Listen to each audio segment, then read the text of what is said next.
Origins of the Plantagenets.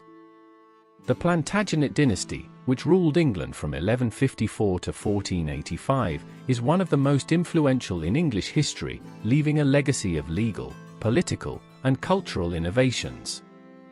However, the roots of this powerful lineage lie in the 12th century, shaped by the ambitions of Geoffrey of Anjou and Empress Matilda, and solidified during the turbulent period known as the Anarchy. Let's explore the origins of the Plantagenets, including Geoffrey of Anjou's foundational role, the civil strife that defined the Anarchy, evolving historiographical perspectives on Matilda's leadership, and the broader context of Angevin politics and culture that shaped this enduring dynasty. Geoffrey of Anjou's legacy, the emergence of a dynasty. Geoffrey of Anjou, the patriarch of the Plantagenet dynasty, played a pivotal role in establishing the family's prominence in European politics. Born in 1113 to Fulk V, Count of Anjou and later King of Jerusalem, Geoffrey inherited the county of Anjou, Maine, and Touraine.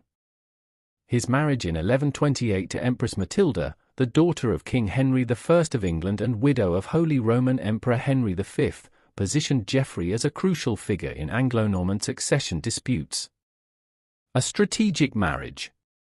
Geoffrey's marriage to Matilda was not only a personal alliance but a meticulously crafted political maneuver. The union represented the merging of two powerful houses, Normandy and Anjou, each with its own claims and aspirations. By aligning with Matilda, Geoffrey extended Angevin influence into England and gained legitimacy through association with the Norman dynasty. This marriage also established a lasting connection between Anjou and England, setting the stage for what would later become the Angevin Empire. Geoffrey's military and administrative reforms. Known for his martial prowess and administrative skill, Geoffrey consolidated his territories and laid the foundation for his son, Henry II, to inherit a vast empire. His epithet Plantagenet, derived from the broom plant, Plantagenista, he adopted as his personal emblem, symbolized the enduring identity of the dynasty. Geoffrey's emphasis on chivalric values, fortifications, and strategic alliances profoundly influenced his descendants. Geoffrey implemented innovative administrative practices in his territories, including streamlined tax collection and record-keeping systems, which would later be reflected in the governance strategies of his son Henry II. These practices set a precedent for the centralization of power and the professionalization of royal administration, key features of the Plantagenet rule. Cultural and political innovations. A synthesis of traditions. Geoffrey's court blended Angevin, Norman, and Frankish traditions, fostering a vibrant cultural milieu. This synthesis shaped the Angevin Empire's governance and diplomacy, creating a framework that Henry II would expand upon. Geoffrey's court emphasized the importance of loyalty, military strength, and administrative competence, traits that defined the Plantagenet rulers. Geoffrey's court also served as a center of cultural patronage. Poets, chroniclers, and scholars thrived under his rule, and the Angevin court became a hub for the dissemination of ideas. This cultural dynamism not only elevated the prestige of the Plantagenet dynasty but also helped establish their broader legacy as patrons of learning and the arts. Fortifications and military strategy. Geoffrey's legacy included innovations in castle building and military strategy. His construction of fortified strongholds across Anjou demonstrated his understanding of the importance of secure territorial control. These castles were more than just military structures, they symbolized authority, stability, and the ruler's ability to protect his subjects. Key examples include Château de Chinon and Château d'Angers, which not only fortified his territories but also served as administrative centers. These strongholds embodied the Plantagenet emphasis on blending military utility with architectural grandeur, a tradition that would be carried forward by his descendants. Marriage alliances and diplomacy. Geoffrey's marriage to Matilda exemplifies his strategic acumen. This union was not merely a personal alliance but a political maneuver designed to assert Angevin influence over England. By securing Matilda's claim to the English throne, Geoffrey positioned their descendants to dominate both sides of the Channel. His deft navigation of feudal politics in France ensured stability within his own territories, setting the stage for Henry II's eventual consolidation of the Angevin Empire. The Anarchy, 1135 to 1153, a period of chaos and transition. Political chaos and rivalry. The death of King Henry I of England in 1135 without a legitimate male heir plunged the realm into a period of civil war known as the Anarchy. Although Matilda had been named Henry's successor and received oaths of loyalty from the barons, her cousin Stephen of Blois seized the throne with the support of key nobles and the church. This usurpation sparked nearly 2 decades of conflict, as both claimants vied for control of England. The Anarchy exposed the fragility of feudal governance, as barons exploited the breakdown of royal authority to assert their autonomy. Chroniclers describe the period as one of widespread lawlessness and suffering. The Anglo-Saxon Chronicle famously lamented that Christ and his saints slept, highlighting the pervasive violence and despair of the time. Key events and turning points. The Anarchy was marked by shifting alliances, sieges, and dramatic episodes. In 1141, Matilda's forces captured King Stephen at the Battle of Lincoln, a victory that briefly tipped the scales in her favor. Despite this, Matilda struggled to gain widespread support. The failure of her coronation attempt in London underscored the challenges she faced as a female claimant in a patriarchal society. The Treaty of Wallingford in 1153 marked the end of the Civil War, recognizing Stephen as king but naming Matilda's son, Henry of Anjou, as his heir. This compromise not only secured the Plantagenet succession but also highlighted the political savvy of both parties in avoiding further devastation. Economic and social consequences. The Anarchy devastated the English economy. Agricultural production plummeted due to constant warfare, and heavy taxation exacerbated the suffering of the peasantry. Urban centers became battlegrounds, disrupting trade networks and undermining economic stability. Nevertheless, the lessons of the Anarchy informed Henry II's governance, particularly his focus on restoring royal authority and reforming administrative practices. The period's hardships underscored the importance of centralized control and paved the way for the Plantagenet dynasty's long-term success. Historiography, reassessing Matilda's leadership. Medieval perspectives. Contemporary accounts of Matilda's leadership often reflect the gender biases of the medieval period. Chroniclers such as William of Malmesbury acknowledged her legitimate claim to the throne but criticized her assertiveness, describing her as haughty and unable to win the loyalty of her subjects. These narratives often contrasted her perceived failures with the successes of male rulers, perpetuating a view of Matilda as an unsuitable leader. Modern feminist interpretations. Feminist historians have re-evaluated Matilda's role, emphasizing her political acumen and resilience. Scholars such as Marjorie Shibnall highlight the systemic barriers Matilda faced and argue that her inability to secure the throne stemmed more from societal constraints than personal shortcomings. Her leadership during the Anarchy demonstrated remarkable strategic brilliance, particularly in moments like her escape from Oxford Castle. Modern scholarship reframes Matilda not as a failed monarch but as a trailblazer who challenged the patriarchal norms of her time. This reinterpretation enriches our understanding of her role in Plantagenet history and underscores the complexity of medieval power dynamics. The wider context, Angevin politics and society. The role of barons and local governance.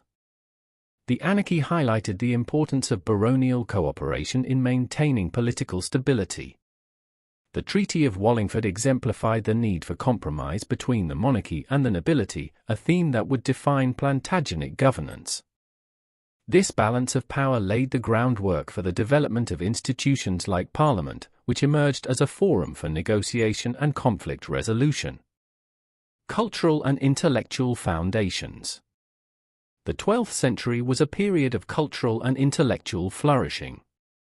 Geoffrey of Anjou's court championed chivalric ideals and promoted the arts, creating a cultural foundation that influenced the Plantagenet kings. The Angevin Empire became a center for literary and architectural innovation, reflecting the dynasty's commitment to blending tradition with progress. Broader European context. The Plantagenet dynasty's rise cannot be understood in isolation. The broader currents of medieval European politics, including the investiture controversy and the Crusades, shaped the environment in which they emerged. These events underscored the interconnectedness of European powers and highlighted the Plantagenet's ability to navigate complex alliances and rivalries. Conclusion. The origins of the Plantagenet dynasty were forged in a crucible of ambition, conflict, and resilience. Geoffrey of Anjou's strategic vision laid the groundwork for the family's rise to power, blending diplomacy, cultural innovation, and military strength.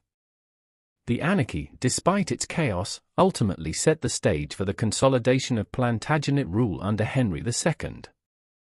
Finally, the historiographical re-evaluation of Matilda's leadership highlights the enduring significance of her contributions, challenging traditional narratives and offering new insights into the complexities of medieval power dynamics. By examining the roots of the Plantagenets, we gain a deeper appreciation for the forces that shaped one of England's most influential dynasties. The challenges they overcame and the legacies they forged continue to resonate, providing a window into the political and cultural currents of medieval Europe. Thanks for listening. Like, comment, and subscribe to Medieval Chronicles 1066 for more explorations in medieval history. Stay curious.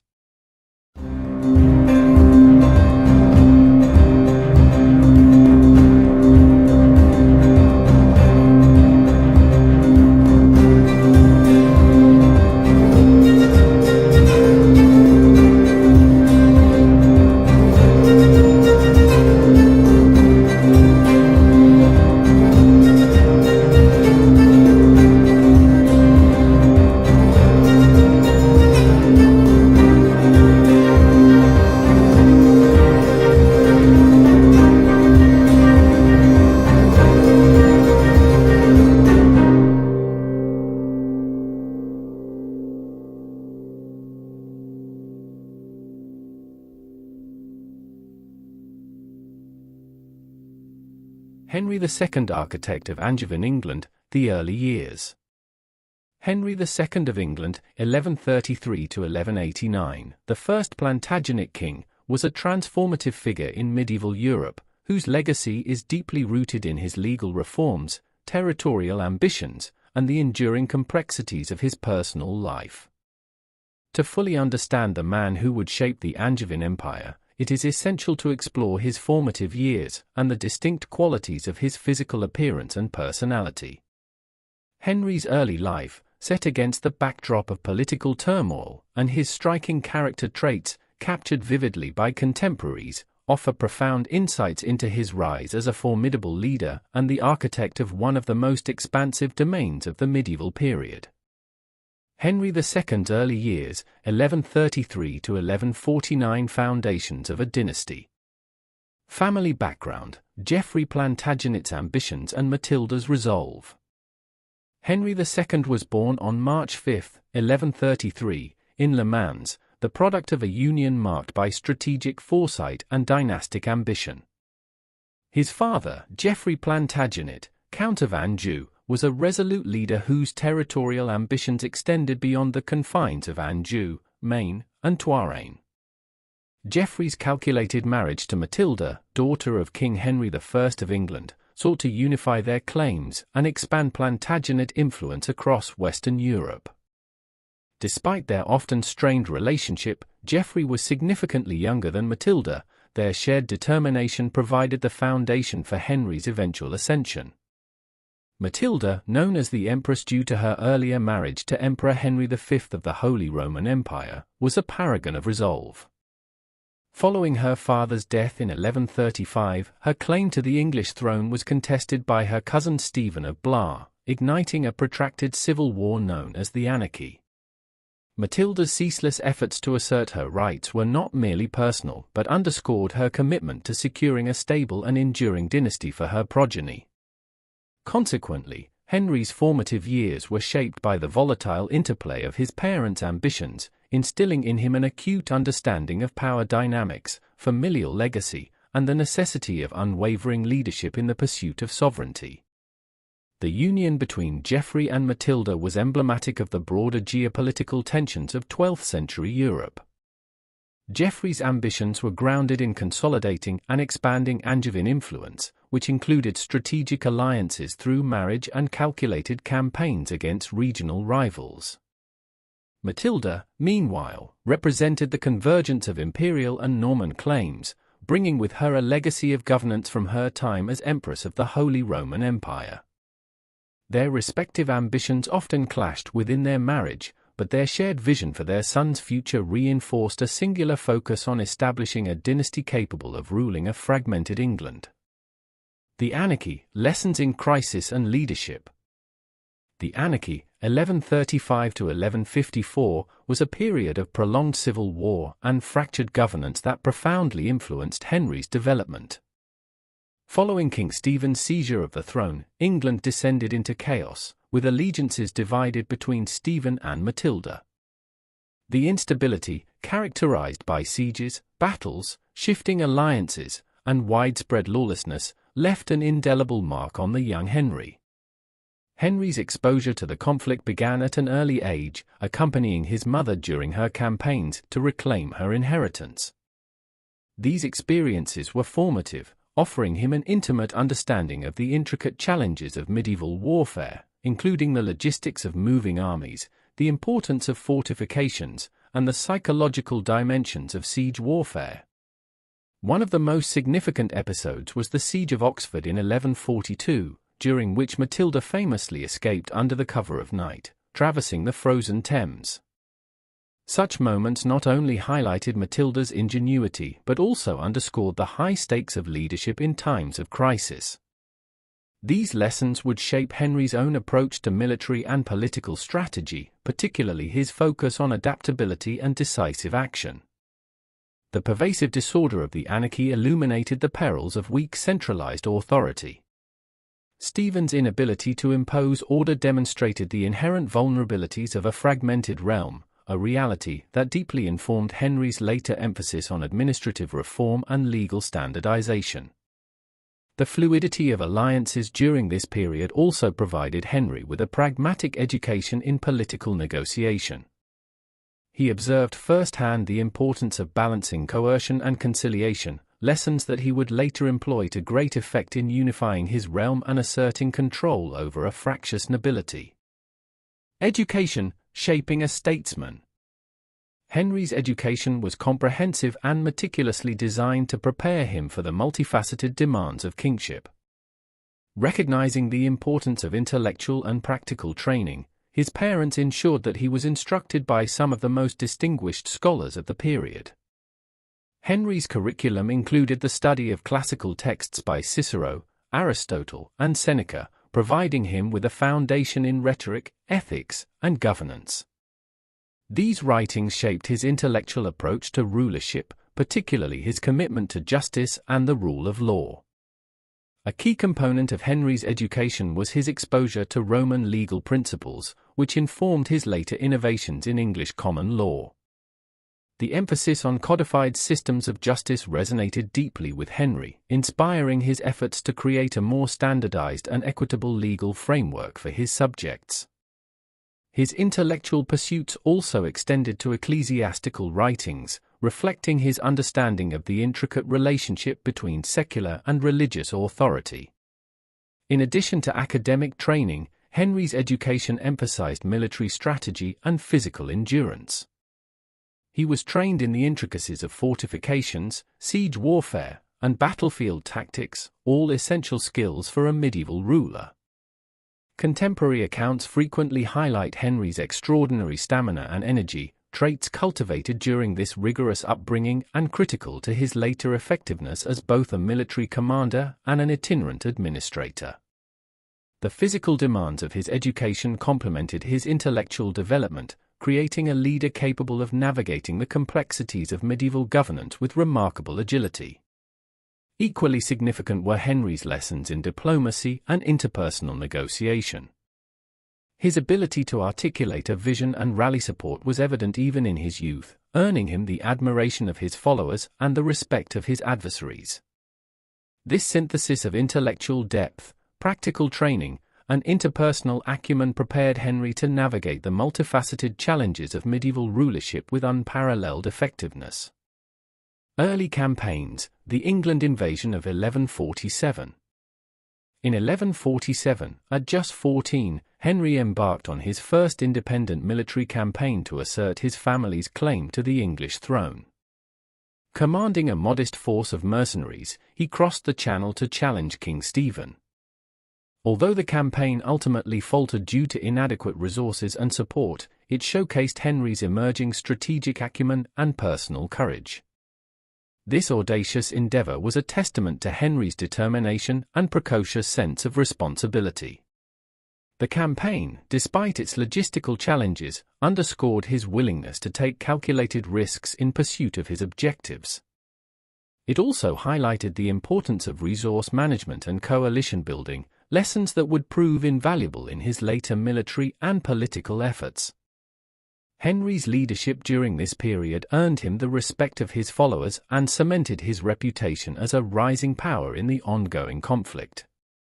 Moreover, the 1147 campaign offered Henry an opportunity to test his mettle in the complex arena of medieval warfare. From coordinating the movements of his forces to negotiating with potential allies, Henry demonstrated an aptitude for strategic thinking that belied his youth. While the campaign's immediate objectives were not realized, the experience reinforced Henry's resolve to continue his pursuit of the throne, laying the groundwork for his eventual success. 1149 – Knighthood and diplomatic alliances. In 1149, a pivotal moment in Henry's early career unfolded when he was knighted by King David I of Scotland in Carlisle. This act was far more than a ceremonial milestone. It was a calculated assertion of legitimacy and a strategic alliance between the Angevin and Scottish crowns. By securing David's support, Henry bolstered his position against Stephen and reinforced his claim to the English throne. The knighthood also carried broader implications for Henry's development as a leader. It conferred upon him the recognition necessary to command greater respect among the Anglo-Norman barons. Additionally, this episode highlighted the significance of medieval political networks, where personal relationships and symbolic gestures played critical roles in cementing authority and alliances. For Henry, the ceremony symbolized his transition from a precocious youth to a leader ready to engage in the high-stakes world of medieval politics. Appearance and personality.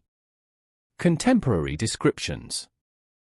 Contemporaries such as Gerald of Wales and Walter Map provide vivid insights into Henry's physical presence and temperament. Gerald described him as of medium height, with a robust and muscular build, exuding vitality and strength. His unruly red hair, inherited from his Norman lineage, was emblematic of his restless and energetic disposition. Walter Map remarked on his piercing grey eyes, which conveyed both intelligence and intensity, traits that often left a lasting impression on those who encountered him. Henry's demeanor was equally distinctive. Known for his boundless energy, he was often described as physically incapable of remaining still. This relentless activity was a double-edged sword. While it fueled his tireless work ethic, it also contributed to impulsive decisions. His sharp wit and volatile temper, frequently remarked upon by his contemporaries, added further complexity to his character. Illustrative anecdotes. Henry's impetuous temper was infamous. One well-known anecdote recounts how, in a moment of rage, he threw himself onto the floor, gnashing his teeth and tearing at the rushes. Such episodes reveal the intensity of his emotions and his ongoing struggle to temper them. Yet, these outbursts were counterbalanced by moments of calculated restraint, evidencing his capacity for strategic thinking when the stakes were highest. Equally notable was Henry's indefatigable work ethic. He personally oversaw legal cases, often presiding over judgments for hours on end.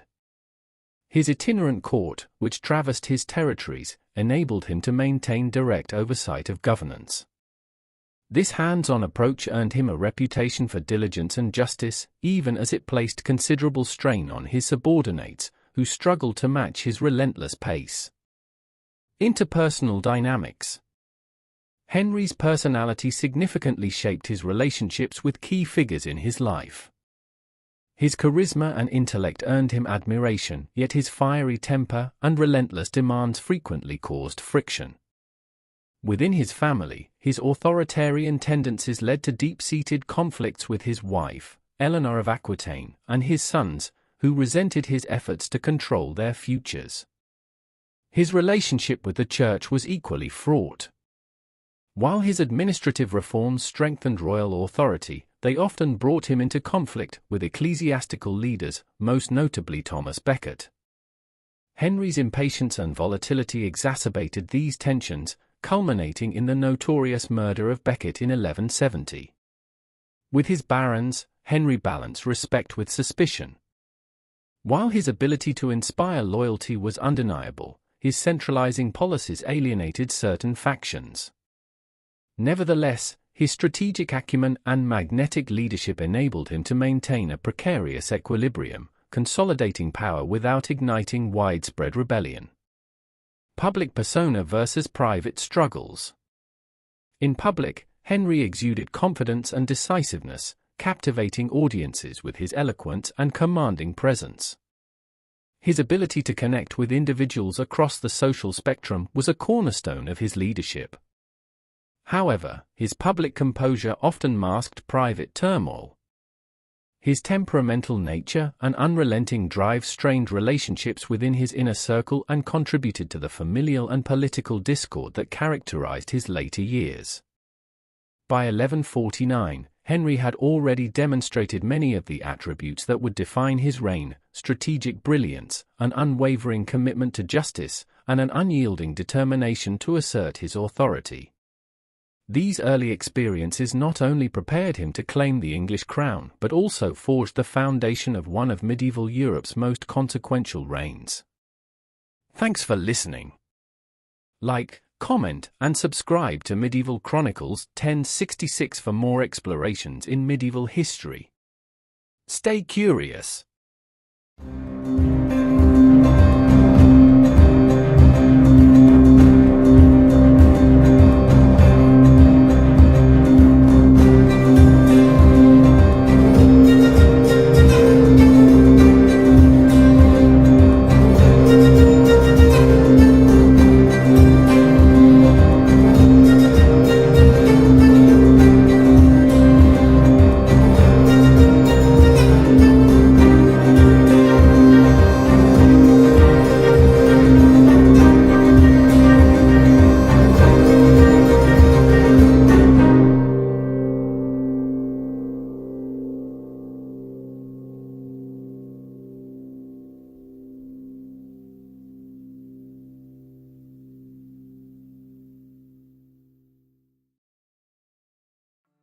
Henry II of England, 1133 to 1189, the first Plantagenet king, was a transformative figure in medieval Europe.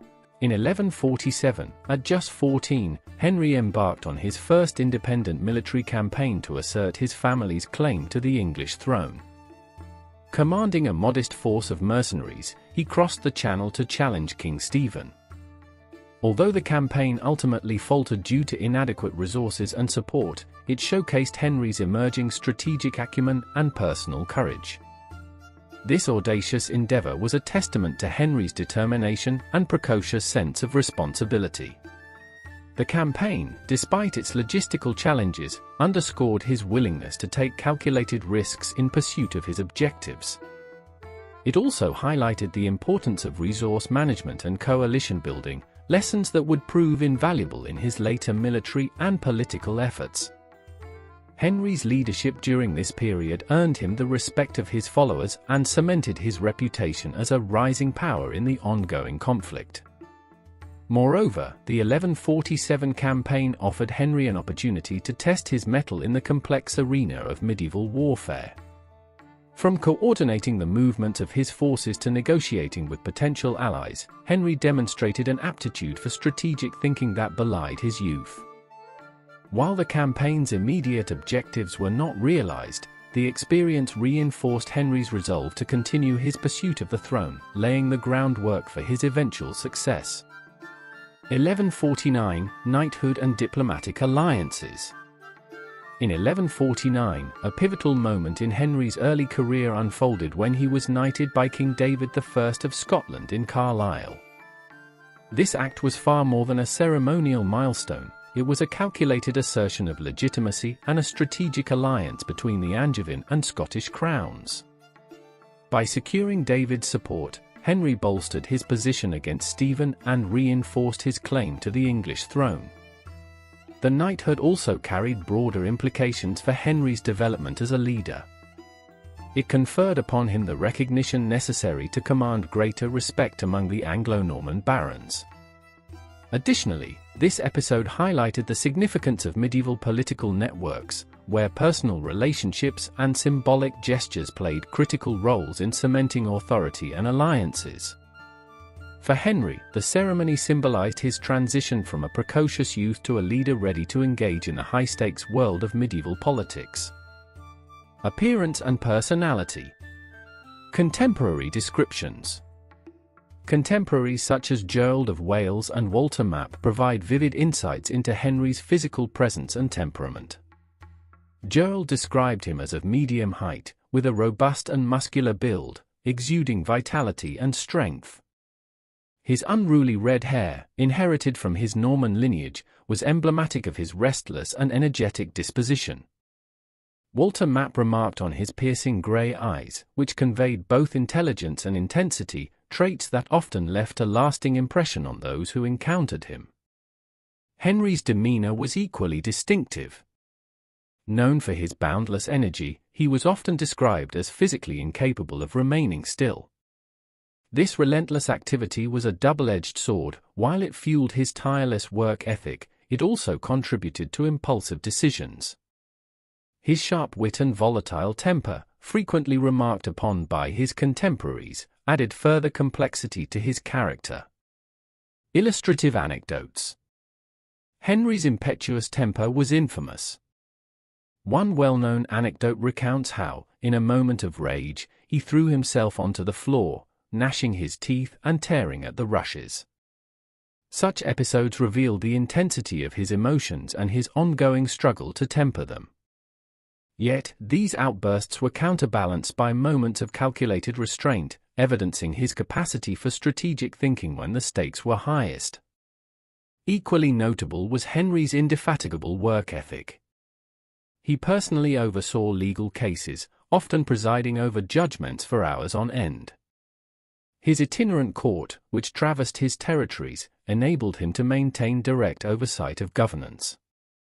This hands-on approach earned him a reputation for diligence and justice, even as it placed considerable strain on his subordinates, who struggled to match his relentless pace. Interpersonal dynamics. Henry's personality significantly shaped his relationships with key figures in his life.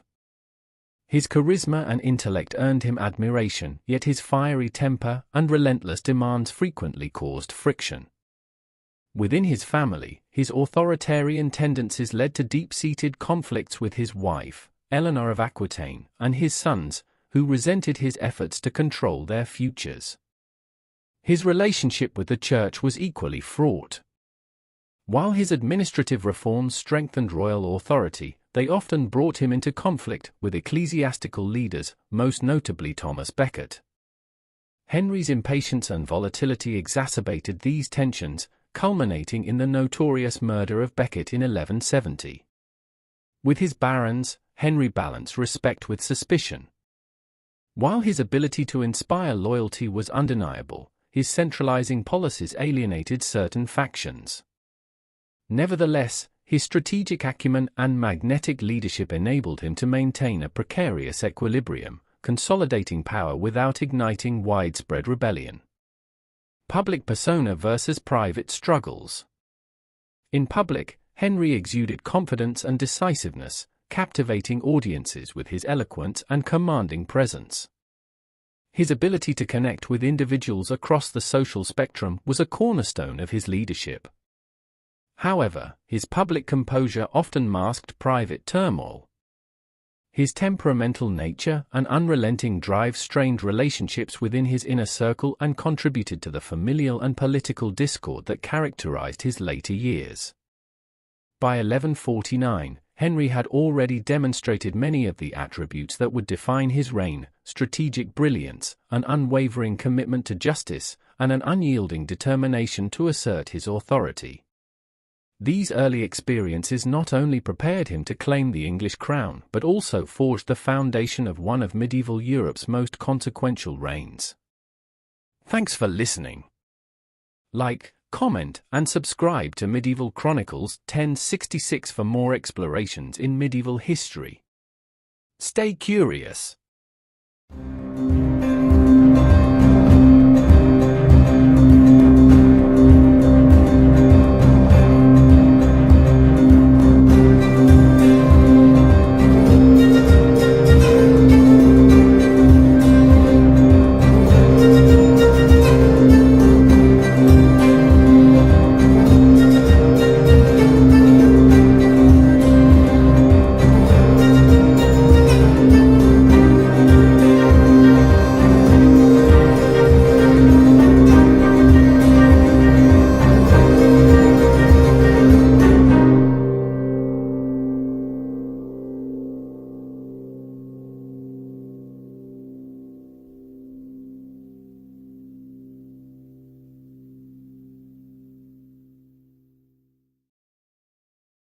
Henry II's reforms. Henry II of England, 1154 to 1189, stands as one of the most innovative and influential monarchs in medieval European history. His reign marked a paradigm shift in the consolidation of royal power and the establishment of legal and administrative frameworks that profoundly shaped subsequent governance. This analysis explores Henry II's reforms in law, administration, and military organization, alongside his skillful dispute resolution and consolidation of authority, emphasizing his enduring legacy in shaping the English state. Legal reforms. Henry II's reign marked the genesis of a unified legal tradition in England, which significantly influenced the evolution of common law. His judicial reforms, epitomized by the Assize of Clarendon and the Assize of Northampton, were foundational in institutionalizing a centralized and consistent legal framework. The Assize of Clarendon, 1166, and the Assize of Northampton, 1176. The Assize of Clarendon, promulgated in 1166, was a landmark legislative act designed to strengthen the Crown's authority over justice. This measure mandated local juries of presentment to identify and accuse individuals suspected of serious crimes, thus standardizing a process that curtailed arbitrary local practices. These juries, composed of reputable men from the community, were charged with presenting suspected criminals based on communal knowledge rather than personal vendettas. A decade later, the Assize of Northampton, 1176, expanded and refined the principles of the Assize of Clarendon. This legislation prescribed stricter penalties for crimes and enhanced the use of itinerant justices who traveled circuits to enforce royal authority. These justices, empowered to oversee local courts, ensured that judicial practices adhered to standardized royal procedures, significantly diminishing the autonomy of local lords in dispensing justice. The reforms collectively established a robust legal framework that prioritized fairness and uniformity, reinforcing the authority of the Crown. The institutionalization of jury trials. Under Henry II, jury trials became a cornerstone of the English judicial system. Moving away from archaic methods such as trial by ordeal and combat, Henry's reforms introduced evidence-based trials where impartial juries determined guilt or innocence. The jurors, drawn from the local community, were tasked with evaluating testimony and evidence. This innovation represented a significant step toward rational and equitable adjudication. The system's emphasis on collective judgment and empirical evidence laid the groundwork for the modern principle of rule of law, where legal decisions are determined through standardized procedures rather than arbitrary decrees. Jury trials also reduced the influence of feudal lords, transferring judicial power to the crown and reinforcing the centralization of authority. The evolution of common law. Henry II's legal reforms coalesced into the creation of common law, a unified system of legal principles applicable across England. By standardizing legal procedures and emphasizing judicial precedents, Henry ensured that similar cases were treated uniformly. This principle of stare decisis, adherence to precedent, fostered consistency and predictability, which became hallmarks of common law. The centralization of legal authority under common law also facilitated greater integration of the diverse regions within Henry's Angevin Empire. A uniform legal system mitigated regional disparities and conflicts, fostering cohesion and loyalty to the crown. The enduring influence of common law extends beyond England, shaping legal systems in former British colonies and embedding principles of equity and justice in modern jurisprudence. Administrative reforms. Henry II's administrative reforms were instrumental in enhancing the efficiency of governance and consolidating royal authority. His innovations in taxation, financial management, and bureaucratic organization fortified the infrastructure of the English state. Innovations in taxation. Henry II revolutionized the fiscal landscape through the introduction of scutage, a monetary payment that vassals could make in lieu of providing military service.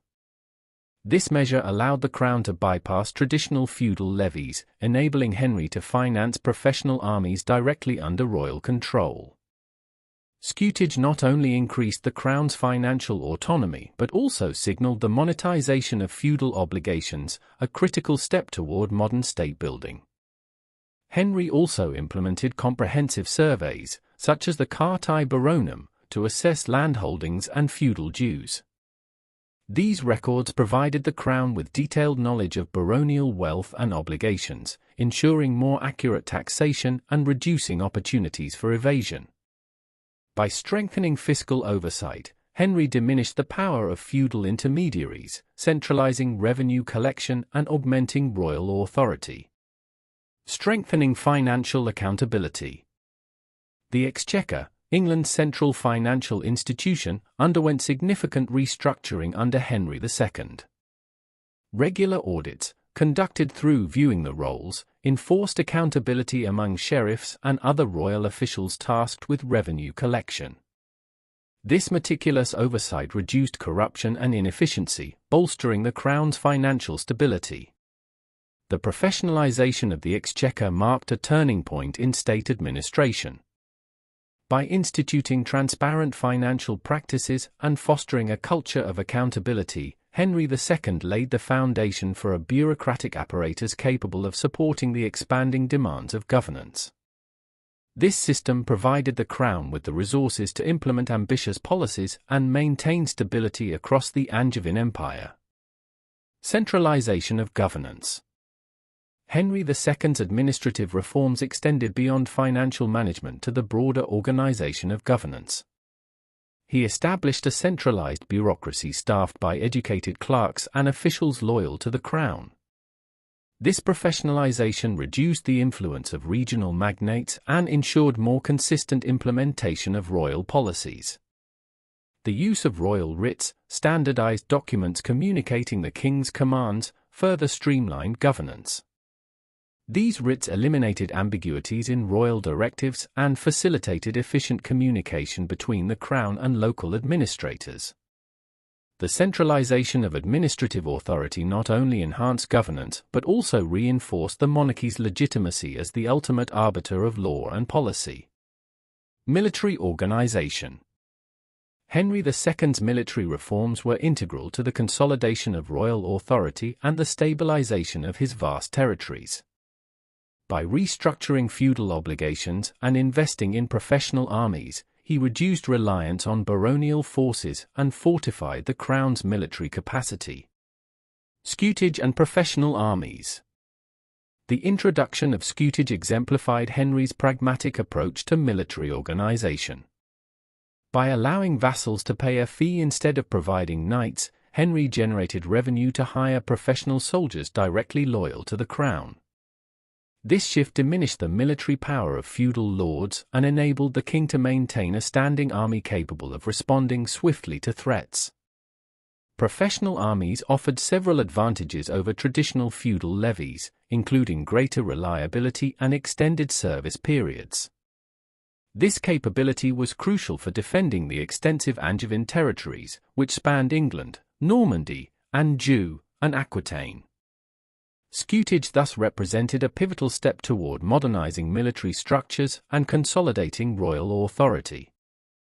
Castle control and defense.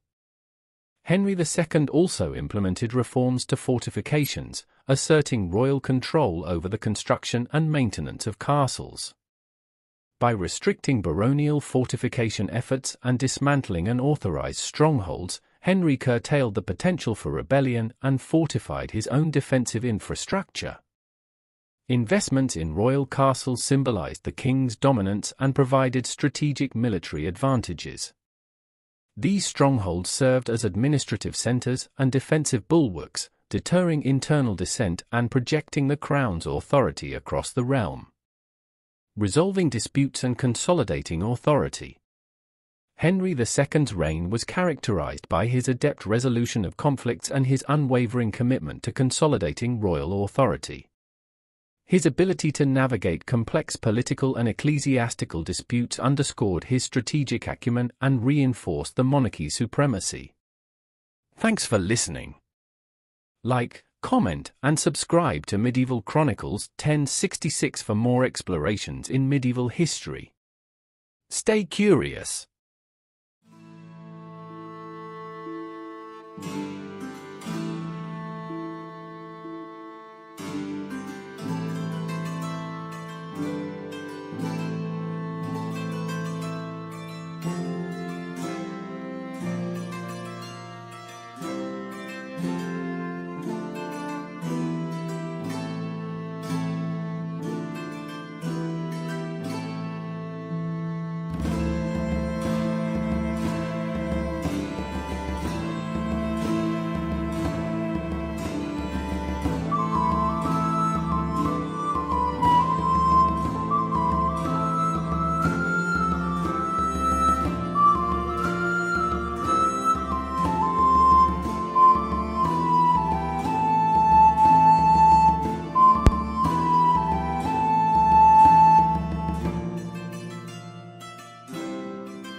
The later years of Henry II and his legacy.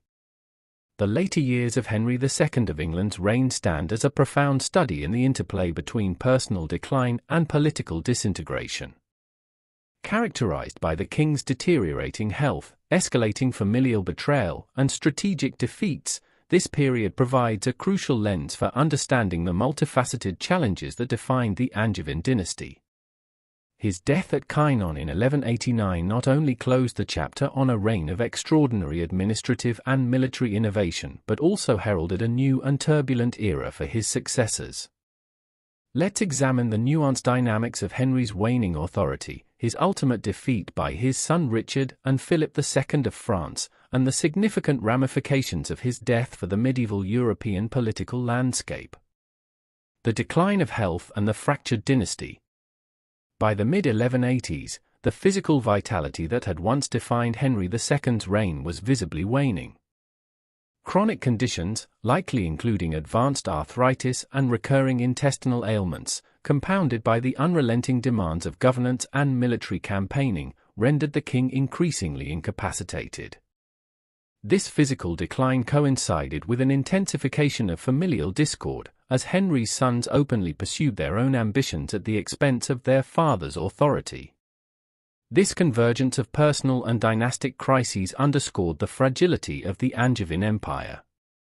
While tensions within the royal family were not new, they reached their zenith during this period. The Great Revolt of 1173 to 1174, led by Henry the Young King, Richard, and Geoffrey, had already fractured the royal household, and the death of the young king in 1183 did little to restore equilibrium. Instead, Richard, Duke of Aquitaine, emerged as the most prominent challenger to Henry's authority. A critical source of tension arose from Henry's insistence that Richard relinquish Aquitaine to his younger brother John, a demand that Richard categorically rejected. The king's inability to enforce his will deepened the rift between father and son, setting the stage for a broader conflict that would encompass the entire Angevin dominion.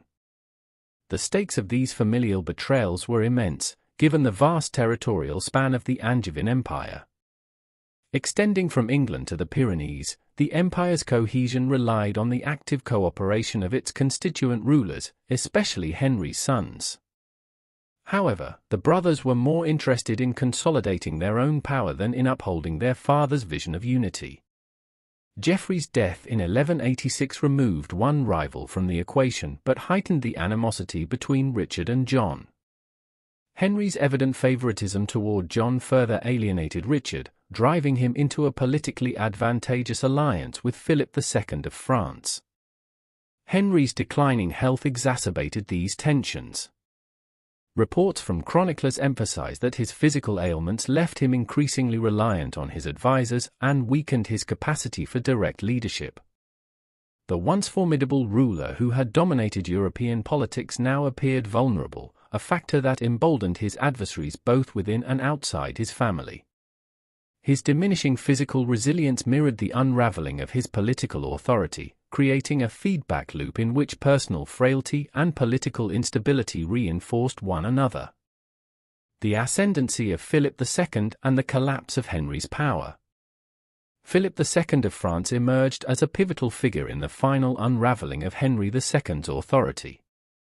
A calculating and ambitious monarch, Philip Adept exploited the divisions within the Angevin family to destabilize Henry's control. His partnership with Richard proved particularly consequential, as it combined Philip's strategic acumen with Richard's military prowess to devastating effect. Together, they launched a sustained campaign to undermine Henry's territorial holdings and diminish his prestige. The climactic phase of this conflict occurred in 1189. Besieged by illness and despair, Henry confronted a formidable coalition led by Richard and Philip. The fall of Le Mans, a city intimately tied to Henry's early life and symbolic of his rule, marked a critical moment in this campaign. Richard's forces, bolstered by Philip's resources, captured the city, forcing Henry into a humiliating retreat. This defeat not only weakened Henry militarily but also dealt a profound psychological blow, as he grappled with the erosion of his authority and the loyalty of his subjects. The Treaty of Azay-le-Rideau, signed in July 1189, formalized Henry's capitulation. Its terms were starkly humiliating. Henry was compelled to recognize Richard as his heir and cede significant concessions to Philip. The most devastating revelation, however, came when Henry learned that John, his previously trusted son, had also joined the rebellion against him. This ultimate betrayal reportedly shattered the king's spirit, prompting his lament, "Now let all things go as they will, I care no more for myself or for the world." Henry's concessions under the treaty represented more than the loss of territory, they signaled the dissolution of his authority as a monarch. The Angevin Empire, so painstakingly constructed over decades, was now fragmenting under the weight of internal discord and external pressure.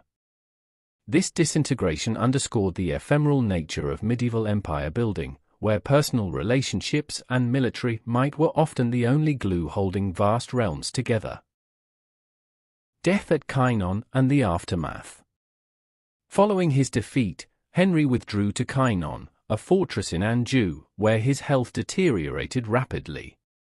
Suffering from what modern historians suggest was a combination of sepsis and heart failure, the king's final days were marked by acute physical pain and emotional torment. Chroniclers recount that he died cursing his sons, particularly Richard, whom he blamed for orchestrating his downfall. On July 6, 1189, Henry II succumbed to his illnesses at the age of 56. The atmosphere at Chinon in Henry's final days was one of profound desolation. Reports describe a monarch physically ravaged and emotionally broken, isolated from the familial bonds that had once formed the core of his empire. His death was witnessed by only a handful of loyal attendants, a stark contrast to the grandeur that had characterized his earlier reign. This lonely demise symbolized the ultimate cost of the betrayals and conflicts that had defined his later years.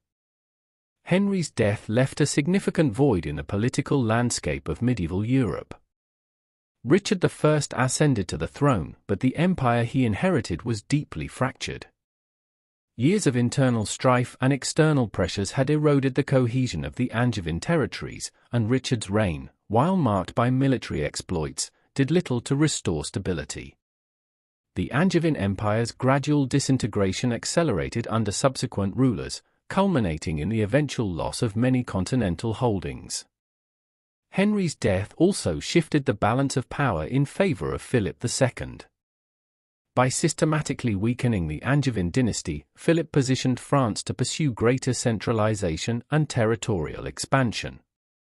This realignment of power would have profound implications for the future of both England and France, setting the stage for centuries of rivalry. Philip's success in undermining the Angevin Empire highlighted the strategic importance of exploiting internal divisions within rival dynasties, a lesson that would echo through European history. Historical interpretation and legacy. The twilight years of Henry II's reign epitomized the inherent vulnerabilities of medieval kingship, where personal relationships and political imperatives were often at odds. Henry's legacy as a lawgiver and administrator is undeniable. His reforms laid the foundation for many aspects of English governance. However, his inability to reconcile with his sons and his underestimation of Philip II's ambitions ultimately undermined his achievements. Scholars have long debated the extent to which Henry's decline was a product of his personal failings versus the structural challenges of the Angevin Empire.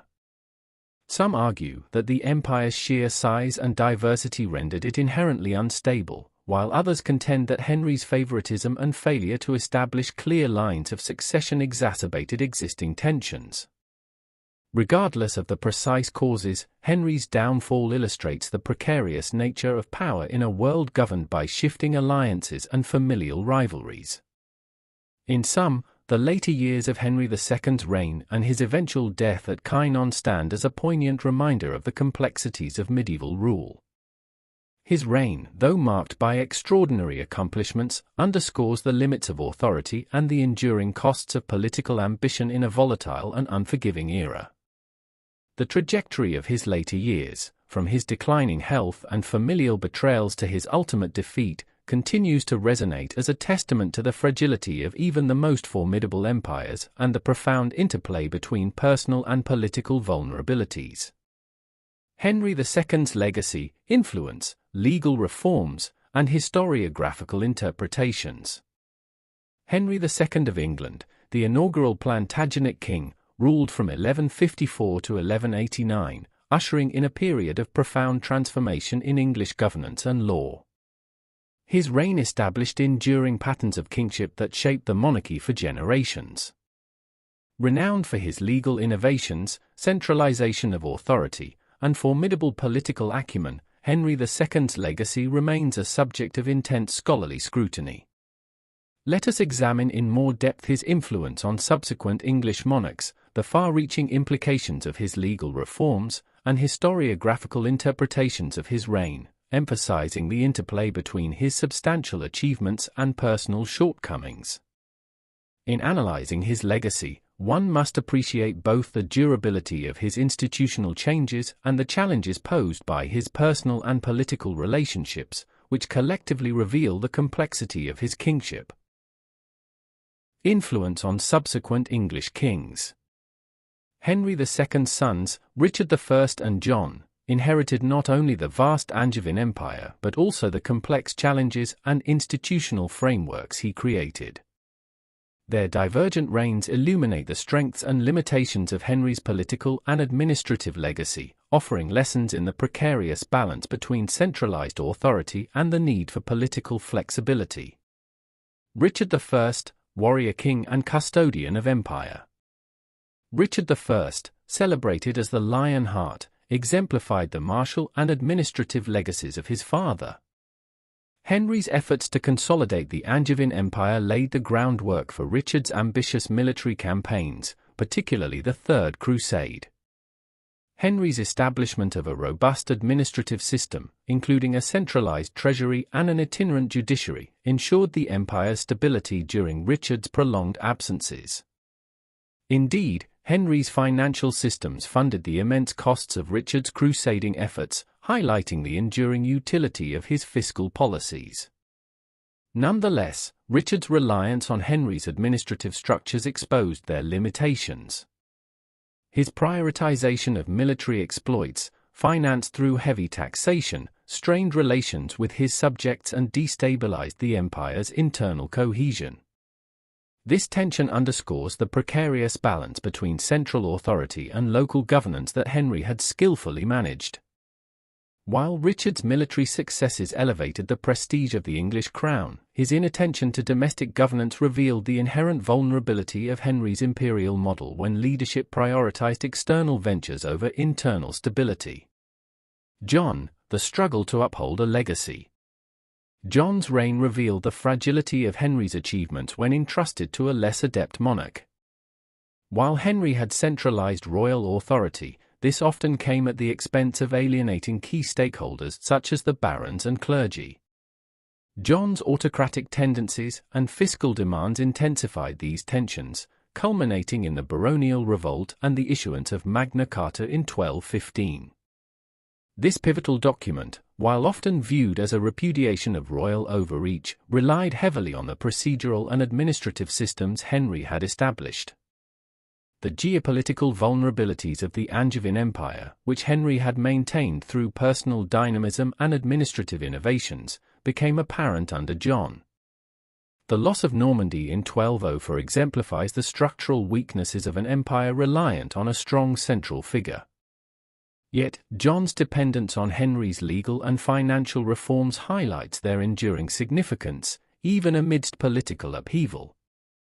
The eventual institutionalization of Magna Carta's principles illustrates how Henry's reforms provided a framework for balancing monarchical power with emerging notions of accountability.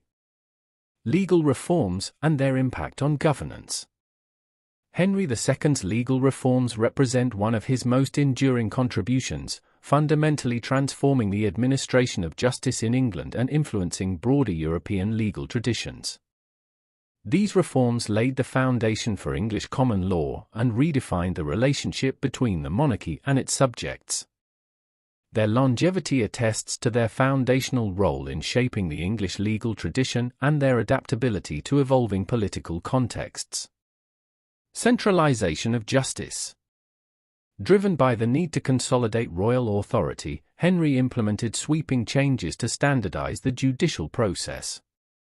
The Assize of Clarendon, 1166, and the Assize of Northampton, 1176, introduced systematic procedures for criminal justice, including the deployment of royal justices on circuit.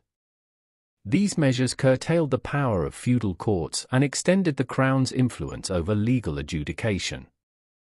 By doing so, Henry established a model of governance that prioritized centralized, impartial justice over localized, feudal arbitration.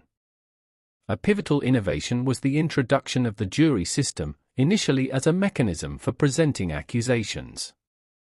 Over time, this evolved into a cornerstone of English common law, emphasizing communal participation and procedural fairness. Henry's reforms marked a significant departure from traditional modes of trial, such as ordeal or combat, fostering a more rational and consistent legal framework. This innovation not only enhanced the accessibility of justice but also strengthened the Crown's role as the ultimate arbiter of disputes, embedding royal authority more deeply in local governance. Expansion of royal jurisdiction. Henry's reforms expanded royal jurisdiction at the expense of ecclesiastical and feudal courts. The Constitutions of Clarendon, 1164, sought to clarify the boundaries between secular and ecclesiastical authority, particularly in prosecuting criminal clerics. This effort, while inciting a protracted conflict with Thomas Becket, Archbishop of Canterbury, underscored Henry's commitment to asserting royal supremacy over legal matters. Though the controversy surrounding Becket's murder has overshadowed this initiative, the broader outcome was a more clearly defined scope of royal and ecclesiastical jurisdiction. The widespread use of writs, standardized legal instruments issued by the Crown, facilitated access to royal courts and generated significant revenue. Their popularity reflected the perception of royal courts as more impartial and efficient than feudal alternatives, further entrenching the Crown's role in governance. The writ system also exemplified Henry's pragmatic approach to governance, balancing the Crown's need for revenue with the provision of accessible justice. Influence beyond England. The impact of Henry's legal reforms extended beyond England, shaping governance in the Angevin territories and influencing continental legal traditions. His emphasis on record-keeping and systematic procedures resonated in European administrative practices. Furthermore, the principles of English common law, rooted in Henry's innovations, later informed the legal systems of former British colonies, including the United States, Canada, and India. These enduring legacies underscore the universality of Henry's legal principles and their adaptability to diverse contexts. Historiographical interpretations of Henry II. Henry II's reign has inspired a rich historiographical tradition, characterized by a dialectic between admiration for his achievements and critique of his personal flaws. Scholars continue to debate the extent to which his policies were driven by visionary reform versus pragmatic expediency. The evolution of historical interpretations reflects broader shifts in historiographical focus, from institutional histories to nuanced analyses of political and personal dynamics. Henry as a reformist monarch. Traditional historiography, informed by chroniclers such as William of Newburgh and Roger of Howden, often portrays Henry as a reformist monarch whose innovations in governance laid the groundwork for modern statecraft. Victorian historians, in particular, celebrated his centralization of authority and commitment to justice, casting him as a precursor to constitutional monarchy. This perspective emphasized his role as a forward-thinking statesman who reshaped the English monarchy into a more robust and centralized institution. Contemporary scholarship has nuanced this perspective, highlighting the pragmatic and sometimes coercive nature of Henry's reforms. For instance, the expansion of royal jurisdiction served not only to promote justice but also to consolidate power. Similarly, the revenue generated from legal processes underscores the fiscal motivations underlying his policies. While undeniably transformative, Henry's reforms were not entirely altruistic. Instead, they reflected a calculated strategy to enhance the Crown's authority while addressing the immediate challenges of governance. Personal flaws and political consequences. Henry's personal shortcomings, including his volatile temperament and contentious relationships with key figures, have significantly influenced interpretations of his reign. The murder of Thomas Becket in 1170, a consequence of Henry's aggressive approach to consolidating authority, remains a defining and controversial episode. While his direct culpability is debated, the incident highlighted the risks of his confrontational style and underscored the limitations of his political strategy. Henry's tumultuous relationships with his wife, Eleanor of Aquitaine, and his sons further complicated his legacy.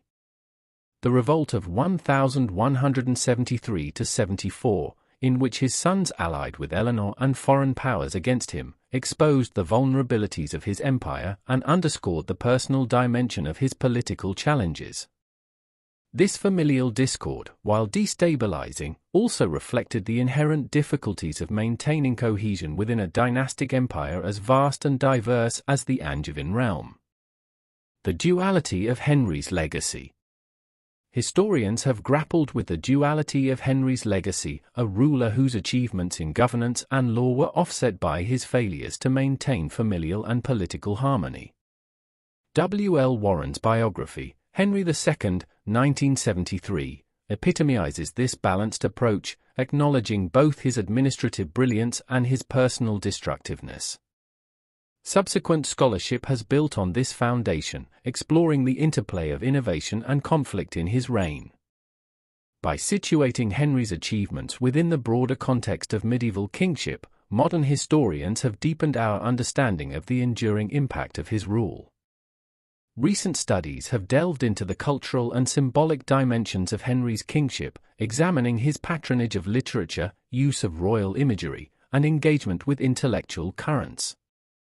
These analyses enrich our understanding of his reign, situating his achievements within the broader context of medieval European monarchy. Moreover, the emphasis on symbolic representations of power reflects the evolving role of the monarchy as both a political and cultural institution during Henry's era. The life and reign of Henry II, one of England's most consequential and transformative monarchs, demand a nuanced exploration of themes that profoundly influenced the medieval period and shaped the trajectory of English and European history. This analysis synthesizes the principal themes of his life and rule, highlighting his enduring impact and the historical currents he navigated. The formative and defining themes of Henry II's life and reign. The restoration and consolidation of royal authority. Ascending to power during the turbulence following King Stephen's reign, Henry II faced the monumental task of restoring order and reasserting royal authority.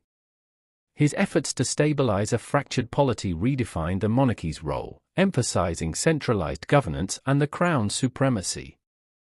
Through calculated measures, Henry subdued rebellious barons, reclaimed royal lands, and reasserted control over castles, establishing a stable framework for governance.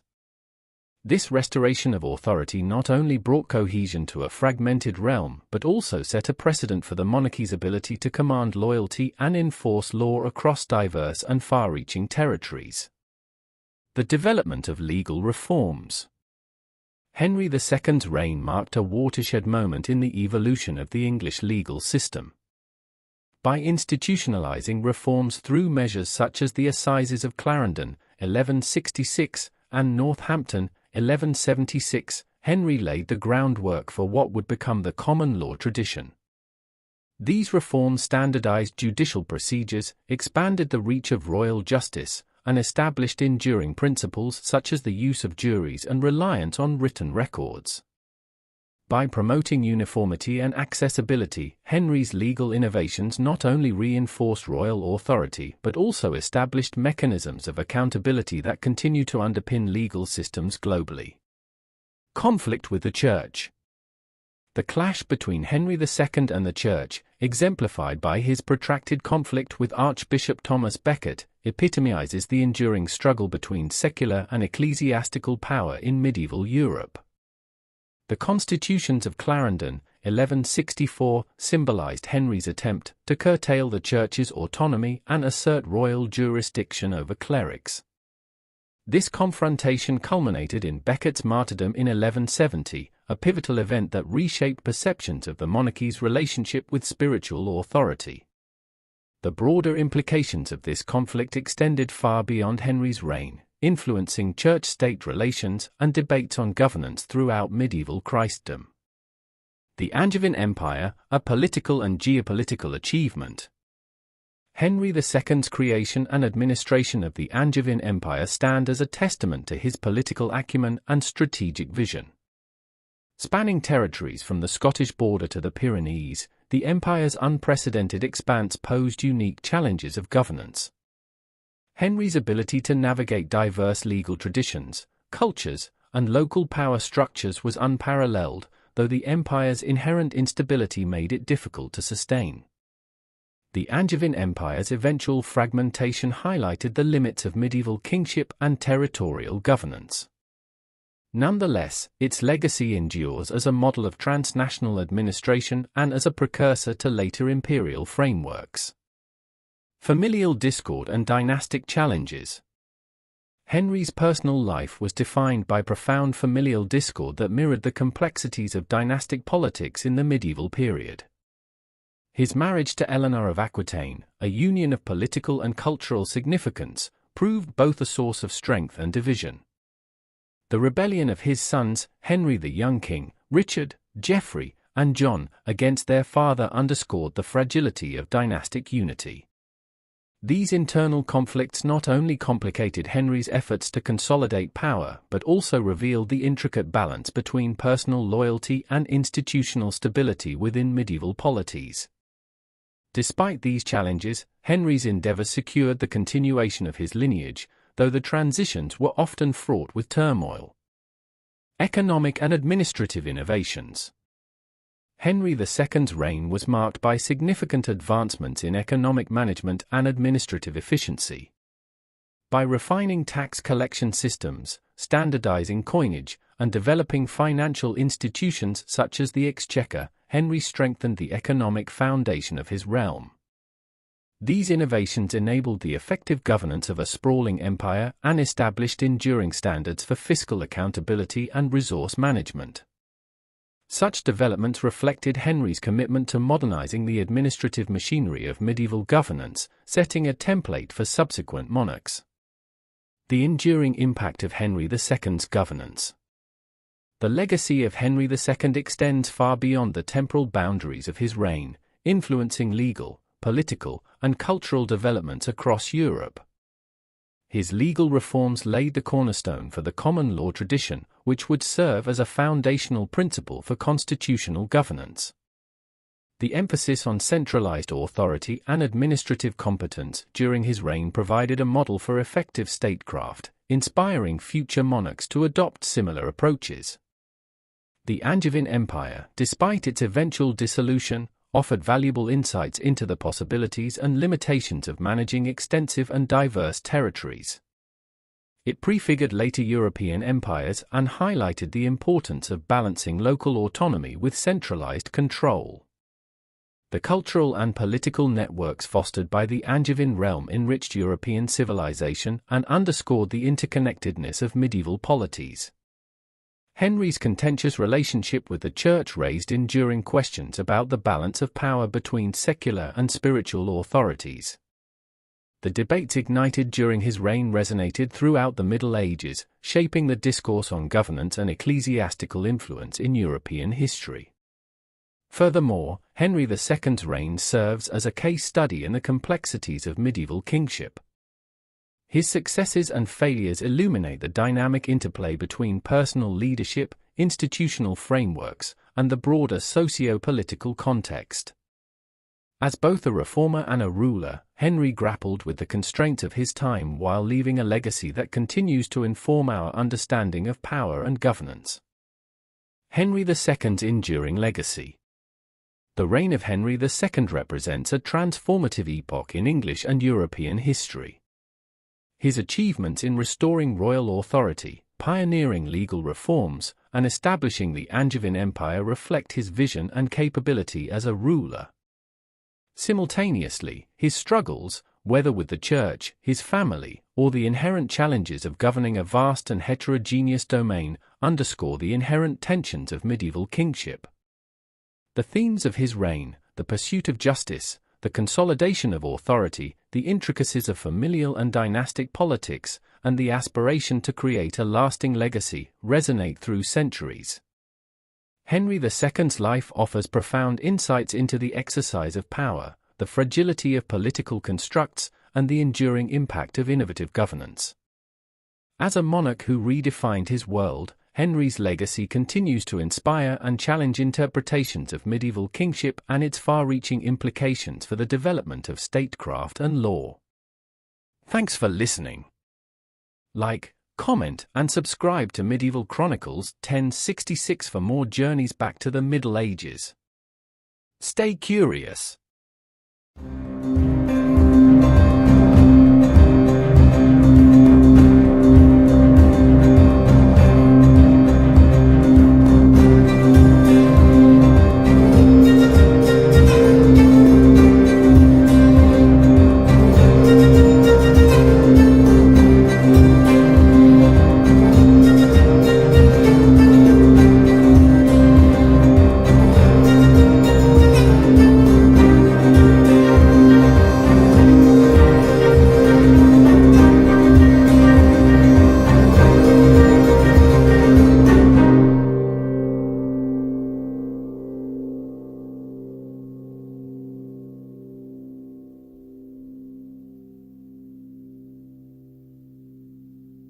Richard the Lionheart's early life. Richard I of England, known as Richard the Lionheart, remains one of history's most iconic monarchs.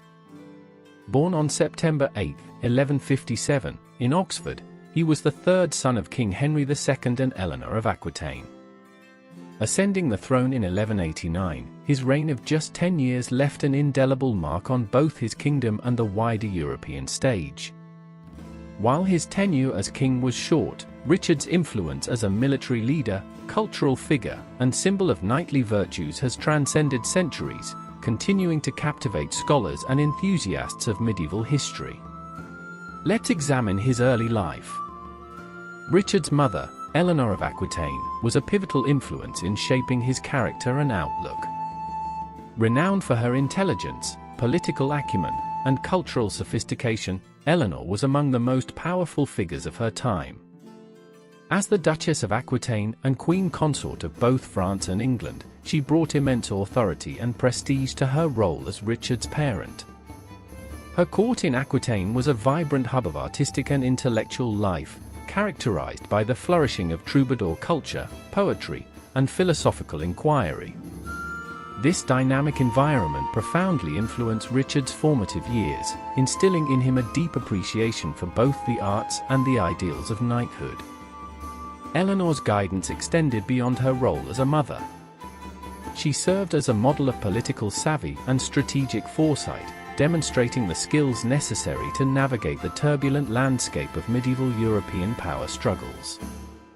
Managing her vast territories with efficiency and fostering a culture of intellectual enrichment, Eleanor imparted to Richard the values of diplomacy, courtly behavior, and effective governance.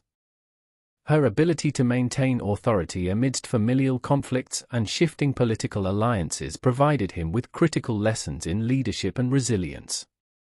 Richard's youth in Aquitaine further shaped his identity and ambitions.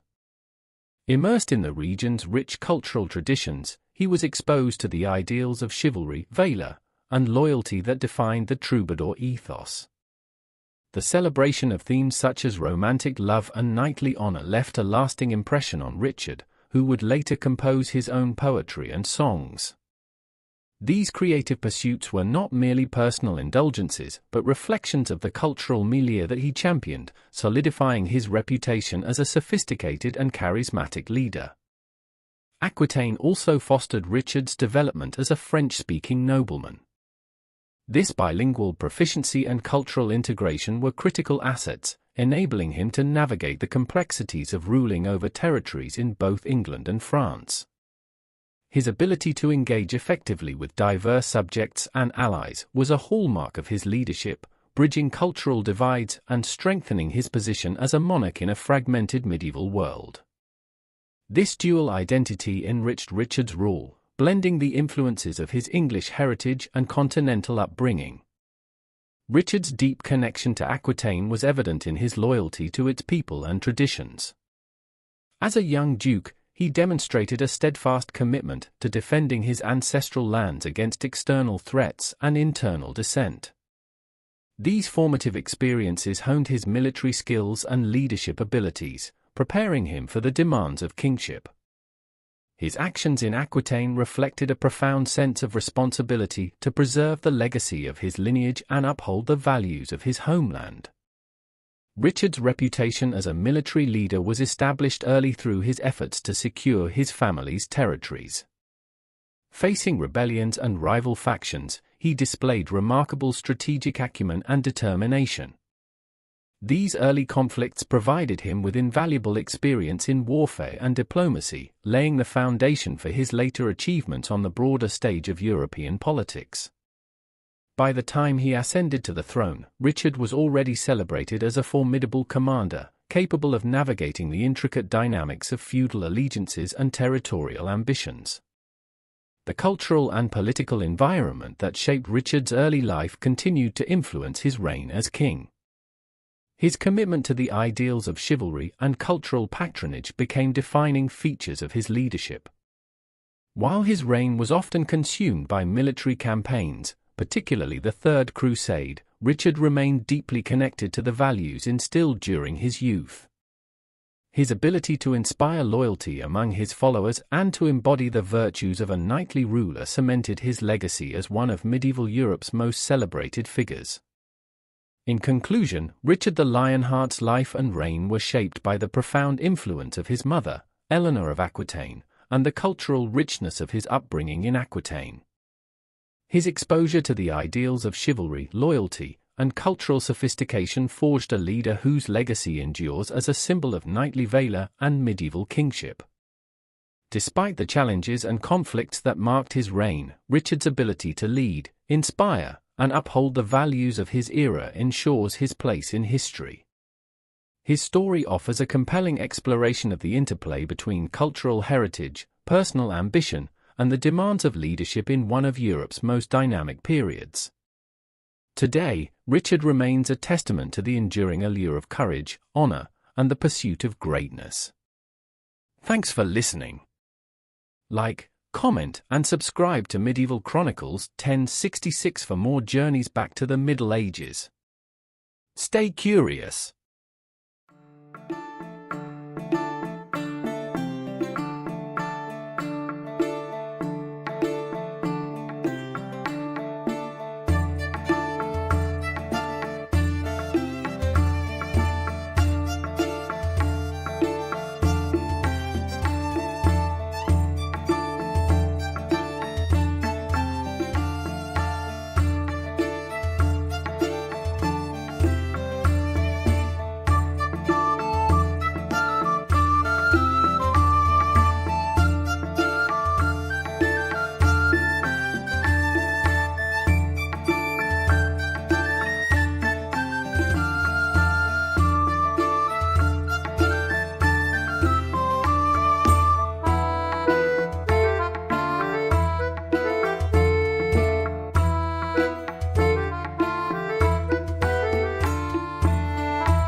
Richard I becomes king.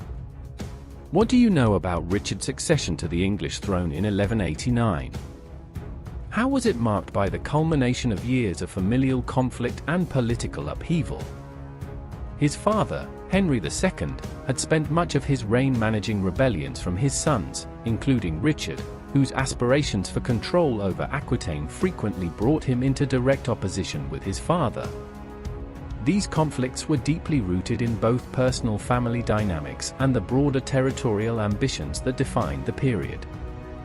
Henry II's reign was defined by his efforts to consolidate power over the Angevin Empire, a vast domain stretching across England, much of France, and parts of Ireland. While his political and military strategies were effective in expanding his influence, the size and diversity of the empire made it difficult to govern effectively. Adding to this challenge were his son's ambitions, which continually undermined Henry's authority. Henry the young king, crowned during his father's lifetime, resented the lack of substantive power he was given, while Richard and his brothers Geoffrey and John alternately collaborated and competed to expand their own territories and influence. At the heart of Richard's tensions with Henry II was control over Aquitaine, a duchy of immense strategic and economic importance inherited from his mother, Eleanor of Aquitaine. Eleanor, one of the most formidable political figures of her time, championed Richard's claim to the region, further straining her already tenuous relationship with Henry II. Aquitaine's wealth and prominence made it a key point of contention, and Richard's determination to assert his authority there often resulted in open rebellion against his father.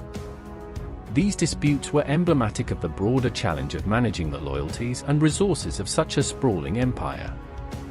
The political struggles within the Angevin dynasty were further complicated by the involvement of the French crown. Kings Louis VII and Philip II of France strategically exploited the divisions within Henry II's family to weaken Angevin power.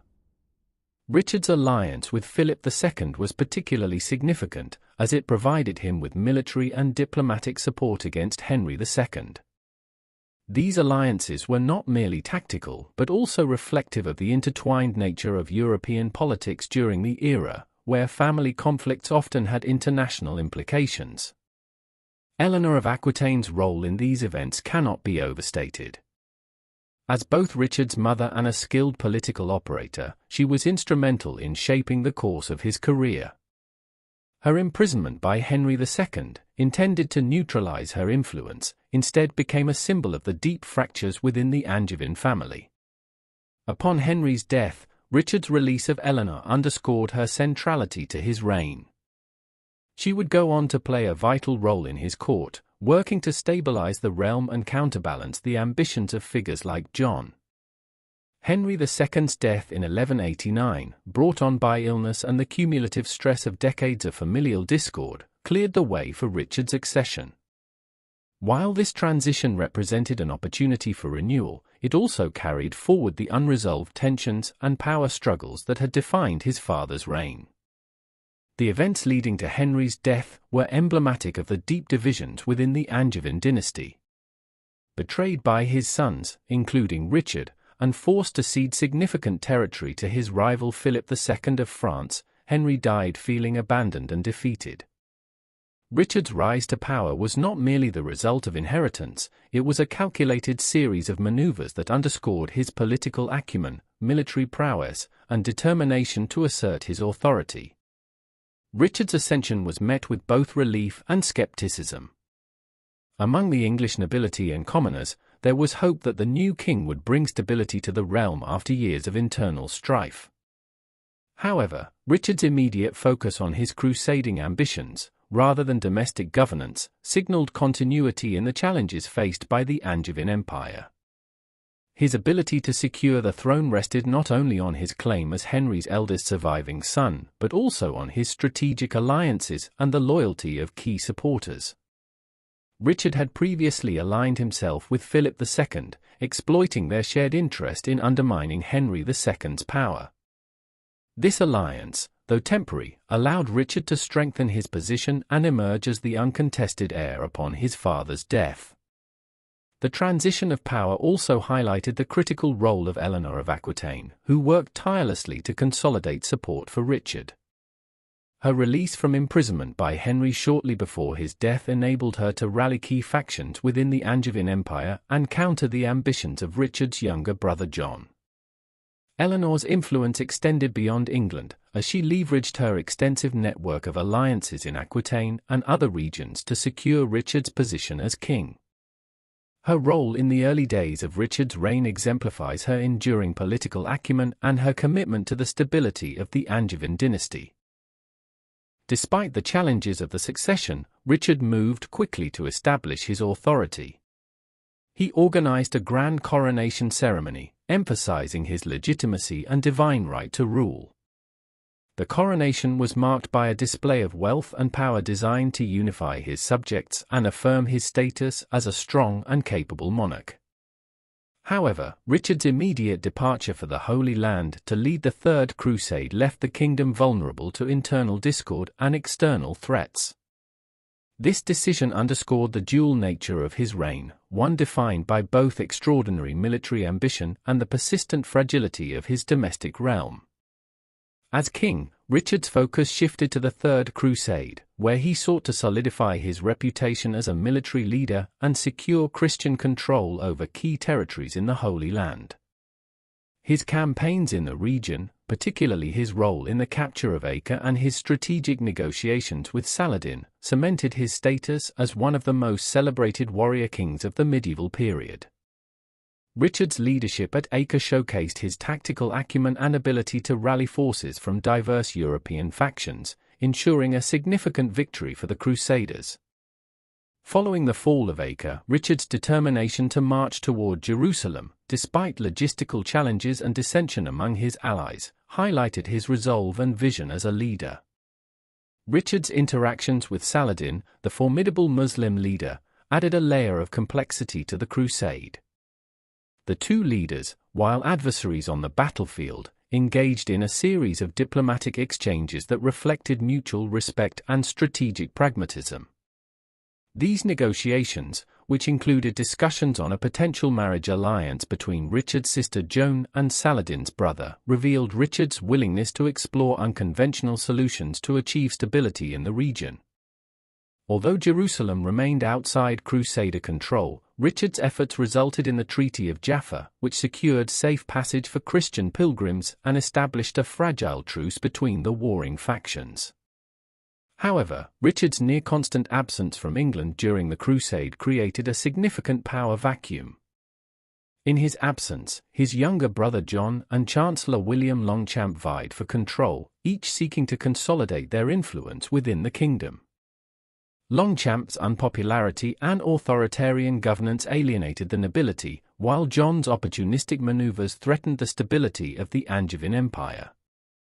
John's actions, including attempts to align with Philip II of France, exacerbated existing tensions and highlighted the vulnerabilities of Richard's absentee kingship. The instability at home mirrored the broader divisions within the Angevin dynasty, where familial ambition often undermined collective strength. Richard's focus on his crusading ambitions, while enhancing his legacy as a military leader, left his kingdom exposed to both internal discord and external threats. His absence also strained the kingdom's resources, as the costs of supporting the crusade placed a heavy burden on the treasury and fueled resentment among his subjects. Despite these challenges, Richard's return from the Holy Land brought renewed efforts to stabilize his realm and address the pressing issues that had arisen during his prolonged absence. His crusading exploits had solidified his reputation as a formidable military leader, earning him admiration across Christendom. However, the toll of his absence on the Angevin Empire was undeniable. Regions that had once been firmly under his control faced increased threats from rivals like Philip II of France, and his brother John's opportunism had sown seeds of discord among the English nobility. Richard returned to a kingdom that required immediate and decisive action to restore stability and reaffirm his authority. One of Richard's first priorities upon his return was to reclaim the lands and castles seized by Philip II during his captivity. This led to a series of military campaigns across Normandy and Aquitaine, where Richard's tactical brilliance was once again on display. These campaigns were characterized by rapid sieges, strategic use of fortified positions, and Richard's ability to inspire loyalty among his troops. The construction of Château Galad in Normandy became a symbol of his determination to defend his territories against French encroachment. The fortress, both a defensive stronghold and a statement of power, demonstrated Richard's commitment to securing the Angevin Empire's northern borders. Domestically, Richard faced the challenge of repairing the fractured alliances within his kingdom. John's attempts to usurp power during Richard's absence had alienated key barons, and restoring their loyalty required a combination of concessions, displays of strength, and diplomatic skill. Richard's ability to mend these relationships, while maintaining the loyalty of the broader nobility, was crucial in stabilizing his realm. His return also marked a renewed focus on economic reforms to recover the substantial costs of his ransom and military campaigns. Increased taxation and reforms in the collection of revenues were implemented, though these measures were not without controversy, as they placed additional burdens on the English populace. Richard's efforts to stabilize his kingdom were further complicated by the continued ambitions of his rivals. Philip II, undeterred by Richard's return, continued to press for control over disputed territories in France. This rivalry culminated in numerous skirmishes and battles that defined the latter years of Richard's reign. Despite the ongoing conflict, Richard's leadership ensured that the Angevin Empire remained resilient, even in the face of significant external pressure. The dual nature of Richard's reign, as both a crusading hero and a domestic ruler, highlighted the complexities of medieval kingship. His ability to balance the demands of international ambition with the realities of governing a diverse and often fractious empire remains a testament to his political acumen and strategic insight. Richard's reign serves as a compelling case study in the challenges of medieval leadership, where the pursuit of glory on the battlefield was often juxtaposed with the pragmatic needs of governance. The familial conflicts that characterized Henry II's reign left a lasting legacy, shaping not only Richard's reign but also the broader trajectory of the English monarchy. Richard's strained relationship with John, for instance, would have profound implications for the future of the Angevin Empire. John's eventual accession was marked by both the opportunities and challenges created during Richard's reign, particularly in the context of territorial disputes and political instability. Richard's reign was further shaped by his reliance on key alliances and his strategic positioning within broader European politics. His early alliance with Philip II of France, forged during their mutual opposition to Henry II, provided Richard with crucial support in his bid for power. However, this partnership eventually unraveled, evolving into a bitter rivalry that dominated the latter part of Richard's reign. This rivalry underscored the interconnectedness of European politics, where shifting loyalties and competing ambitions often dictated the actions of monarchs. For Richard, maintaining a balance between securing his domestic realm and managing his continental holdings required constant vigilance and adaptability. The rivalry with Philip II became particularly intense following Richard's return from the Crusade. Philip had capitalized on Richard's absence, seizing Angevin territories in Normandy and forging alliances with disaffected nobles. Upon his return, Richard launched a series of military campaigns to reclaim these lands, demonstrating his tactical brilliance and determination.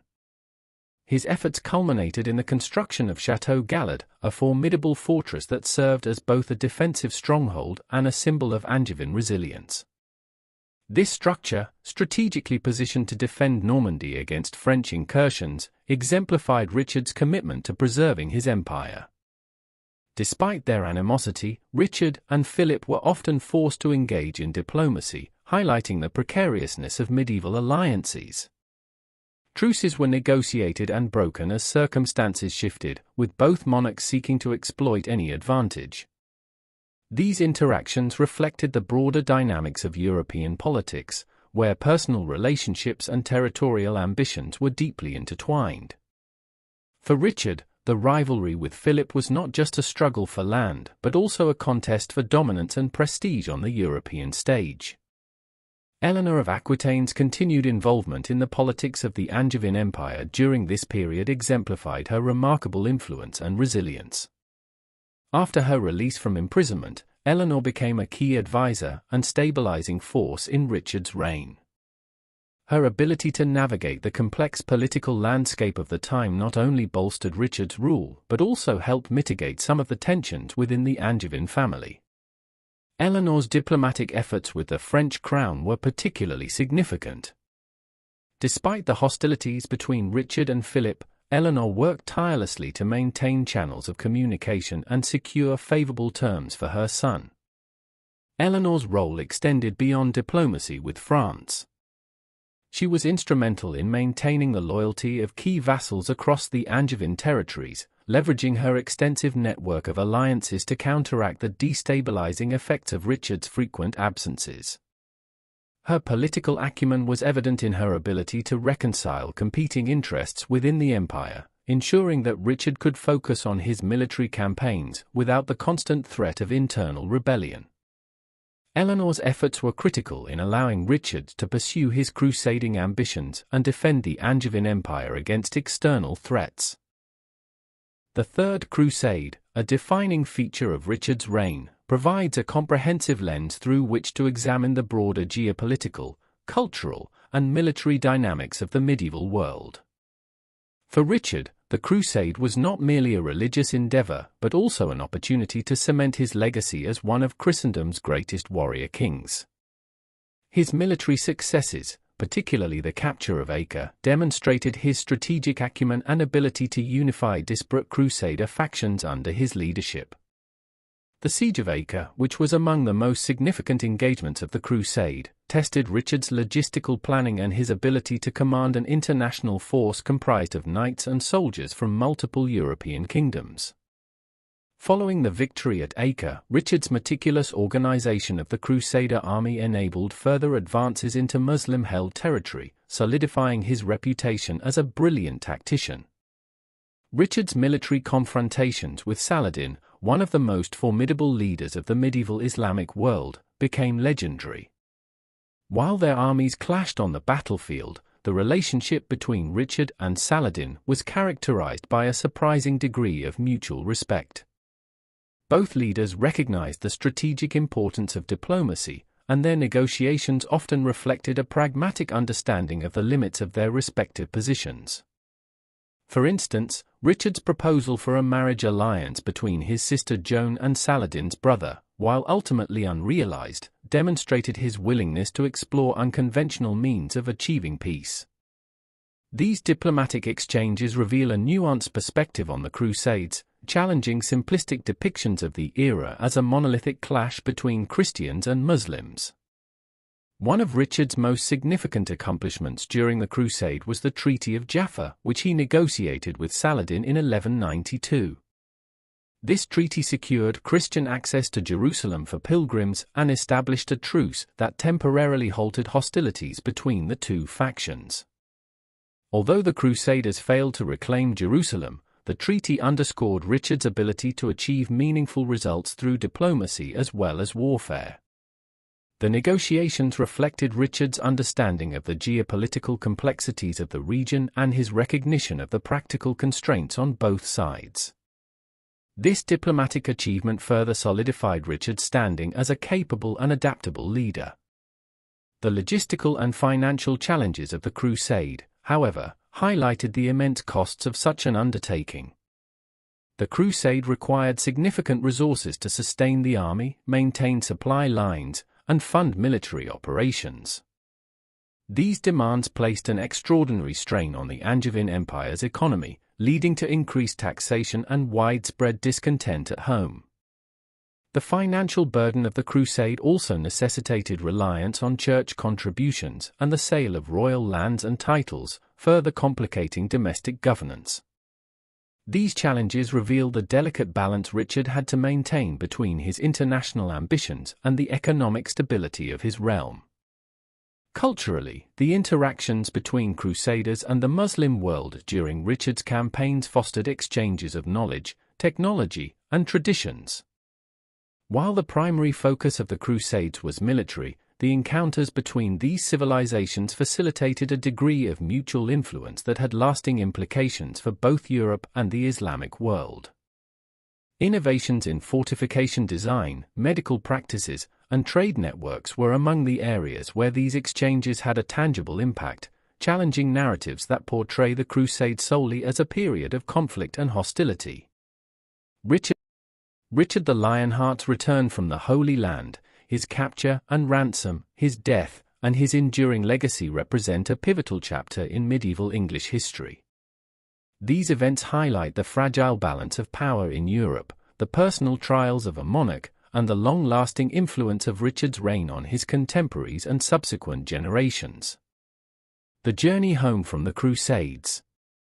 After securing the Treaty of Jaffa in 1192, which established a fragile truce with Saladin and allowed Christian pilgrims access to Jerusalem, Richard I began his journey home. The treaty, while a compromise, underscored Richard's skill as a military strategist and negotiator, cementing his reputation as a brilliant leader in both warfare and diplomacy. Despite its limited achievements, it demonstrated Richard's ability to extract significant gains even in the face of insurmountable challenges. Richard's return, however, was fraught with peril.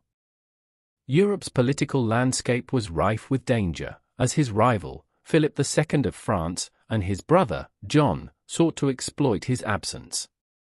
To evade capture by hostile forces, Richard opted for a treacherous overland route through Central Europe, a decision born of necessity but fraught with risk. His journey was marked by disguises and subterfuge, as he sought to avoid the many enemies who awaited an opportunity to capture or kill him. Capture and imprisonment. In December 1192, Richard's luck ran out when he was captured near Vienna by Leopold V, Duke of Austria. Officially, this capture stemmed from a personal insult Richard had delivered during the Crusades by removing Leopold's banner from the walls of Acre. However, the true motives were deeply political, reflecting the complex web of alliances and enmities that defined the European power structure. Leopold handed Richard over to Henry VI, Holy Roman Emperor, who viewed the English king's capture as an opportunity to demand an enormous ransom and assert imperial authority. Richard's imprisonment threw England into a state of uncertainty and turmoil. His brother John, in league with Philip II, sought to capitalize on the king's absence, conspiring to seize the throne. Meanwhile, the English regency faced the monumental task of raising the staggering ransom of 150,000 marks, a sum equivalent to several years' worth of royal revenue. This immense cost necessitated extraordinary measures, including heavy taxation and contributions from the clergy and nobility. The process of collecting the ransom highlighted the king's enduring influence and the loyalty he inspired, even among a populace burdened by his financial demands. During his captivity, Richard's charisma and indomitable spirit further bolstered his legendary status. Stories of his bravery and resourcefulness spread throughout Europe, portraying him as a leader undaunted by adversity. Richard's ability to charm his captors and maintain his dignity in imprisonment enhanced his mystique. In February 1194, after more than a year in captivity, the ransom was paid, and Richard was released. His return to England was triumphant, but his focus quickly shifted to reclaiming lost territories and countering the ambitions of Philip II. Final campaigns and death. The final years of Richard's life were consumed by his relentless efforts to secure his continental holdings and reassert his dominance over the Angevin Empire. His campaigns against Philip II of France showcased his tactical brilliance and unwavering determination. Richard's military exploits included both pitched battles and intricate sieges, reflecting his adaptability and strategic vision. However, these campaigns placed enormous strain on the resources of his empire, underscoring the challenges of maintaining a vast and fragmented realm. In 1199, Richard's pursuit of territorial consolidation brought him to the castle of Chalais-Chabrol in Aquitaine. While overseeing the siege, Richard was struck by a crossbow bolt. Though initially considered a minor injury, the wound became gangrenous, leading to his death on April 6, 1199. His final moments were reportedly marked by acts of chivalry. He pardoned the crossbowman who had struck him, a gesture that further solidified his reputation as a noble and magnanimous leader. Richard's death marked the end of an era, leaving the throne to his brother John, whose reign would be fraught with internal strife and territorial losses. Legacy. Richard's legacy is a study in contrasts.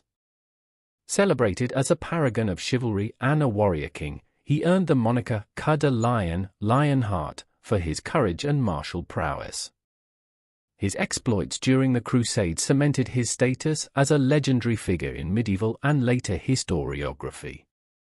Poets, chroniclers, and artists have immortalized him as a larger-than-life hero, emblematic of the ideals of knighthood and honor. Yet, Richard's reign was also marked by significant shortcomings. His near-constant absence from England and the financial strain of his campaigns placed a heavy burden on his kingdom.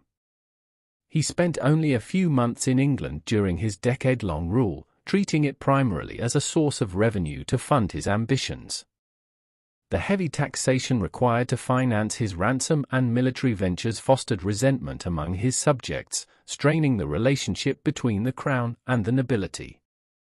Richard's death created a leadership vacuum that his brother John struggled to fill.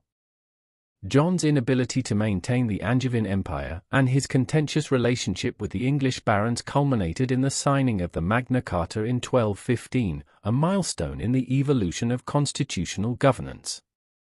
Thus, while Richard's reign is often remembered for its heroism, its consequences profoundly shaped the future trajectory of the English monarchy. Culturally, Richard's interactions with figures like Saladin during the Crusades offer a more nuanced understanding of this period. Their mutual respect and diplomatic exchanges challenge simplistic narratives of the Crusades as a binary clash of civilizations. Moreover, the exchange of knowledge, traditions, and innovations, from advancements in fortification and siege warfare to medical practices, highlights the interconnectedness of medieval societies. Richard's role in fostering these exchanges, whether intentional or incidental, underscores the complexity of his legacy. In conclusion, Richard the Lionheart's return from the Holy Land, his capture and ransom, his untimely death, and his multifaceted legacy encapsulate the complexities of medieval kingship.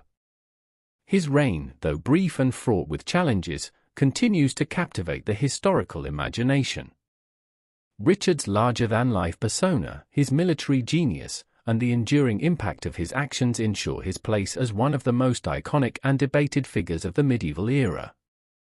By examining both his triumphs and his flaws, we gain a deeper appreciation for the intricate dynamics of power, culture, and legacy in the Middle Ages.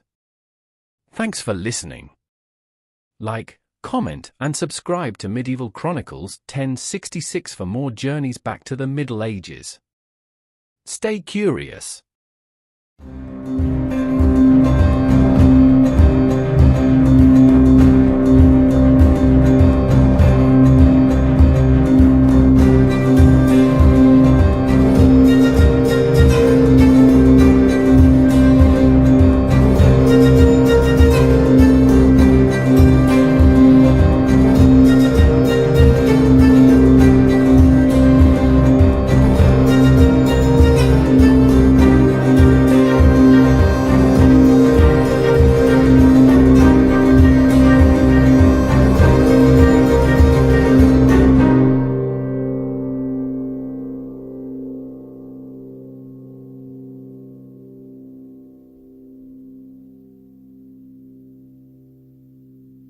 Causes of the Third Crusade.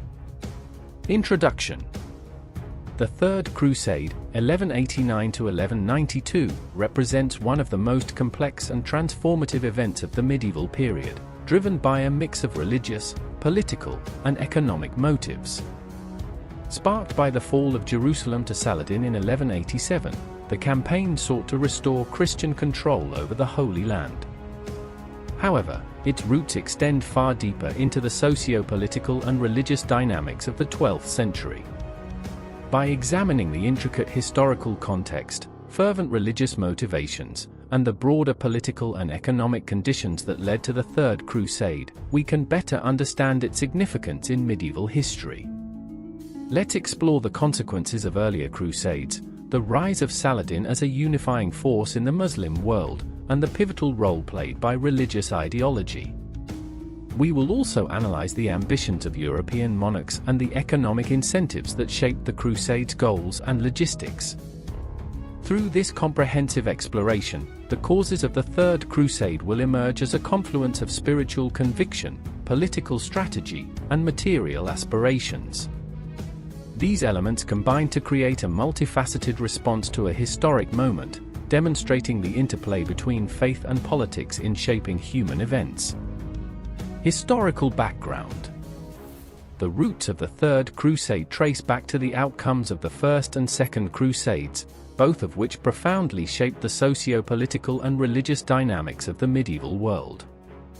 The First Crusade, 1096 to 1099, marked the beginning of a new era of Christian military campaigns aimed at reclaiming the Holy Land from Muslim control. Initiated by Pope Urban II, the campaign successfully captured Jerusalem and established several Crusader states, including the Kingdom of Jerusalem, the County of Edessa, and the Principality of Antioch. These states served as critical footholds for Christendom in the Levant, but were perpetually vulnerable, surrounded by hostile Muslim powers and dependent on support from Europe.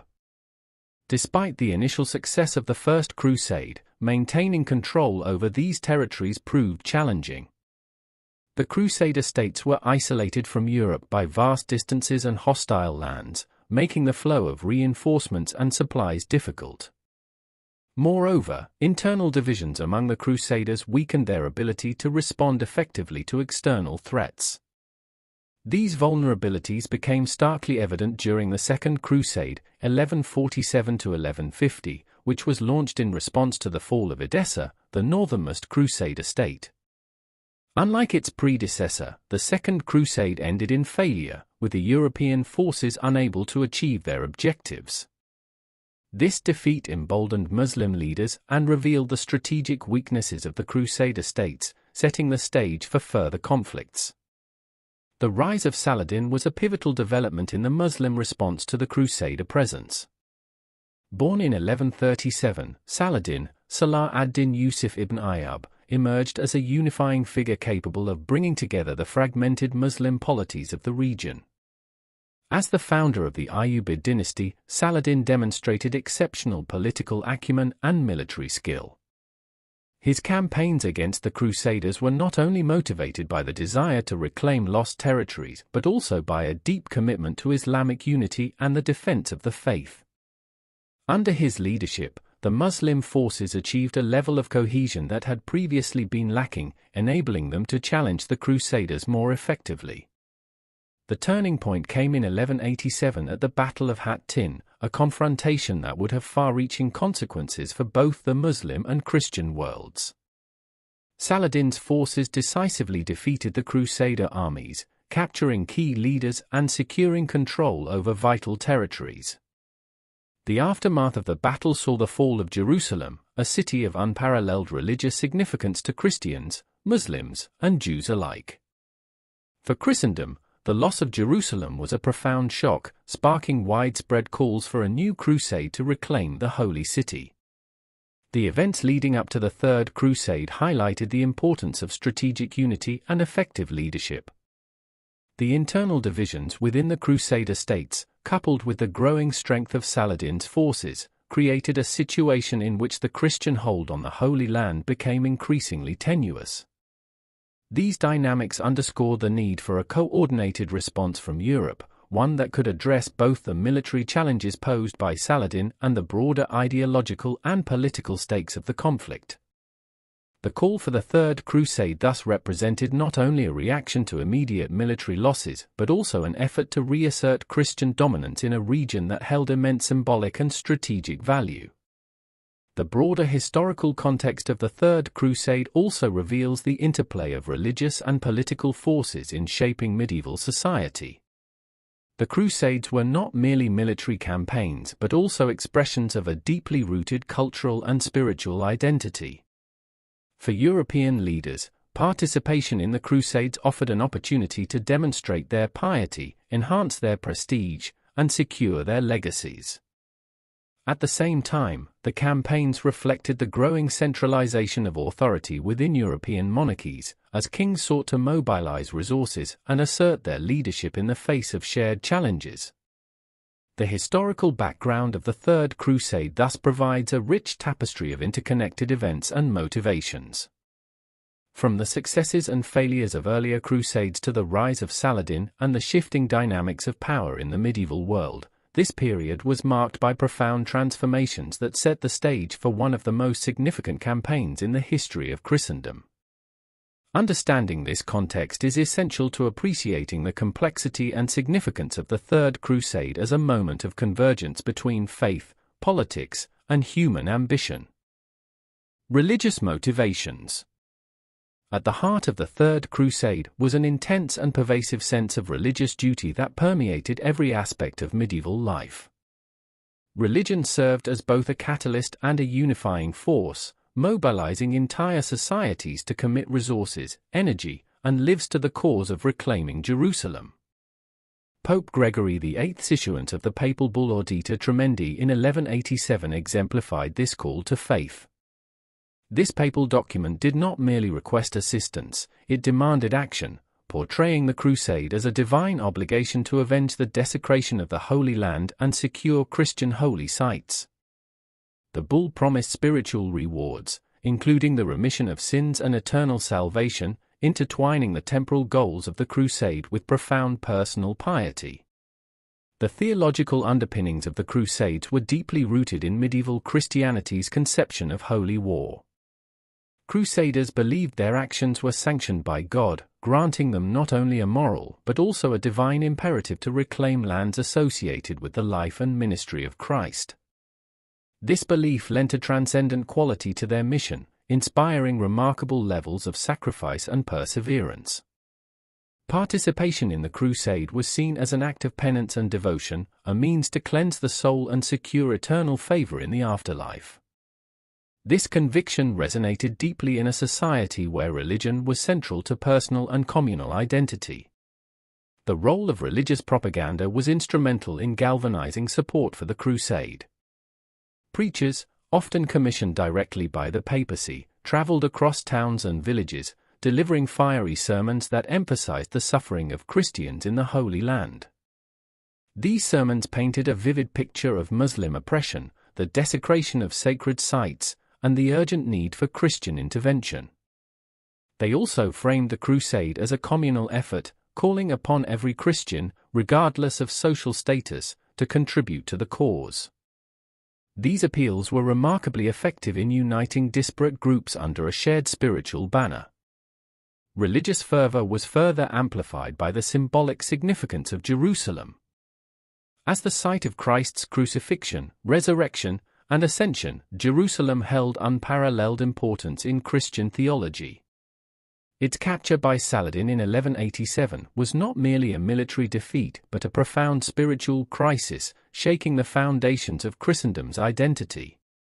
The city's loss ignited a sense of collective responsibility to restore it to Christian control, a task imbued with both spiritual urgency and political necessity.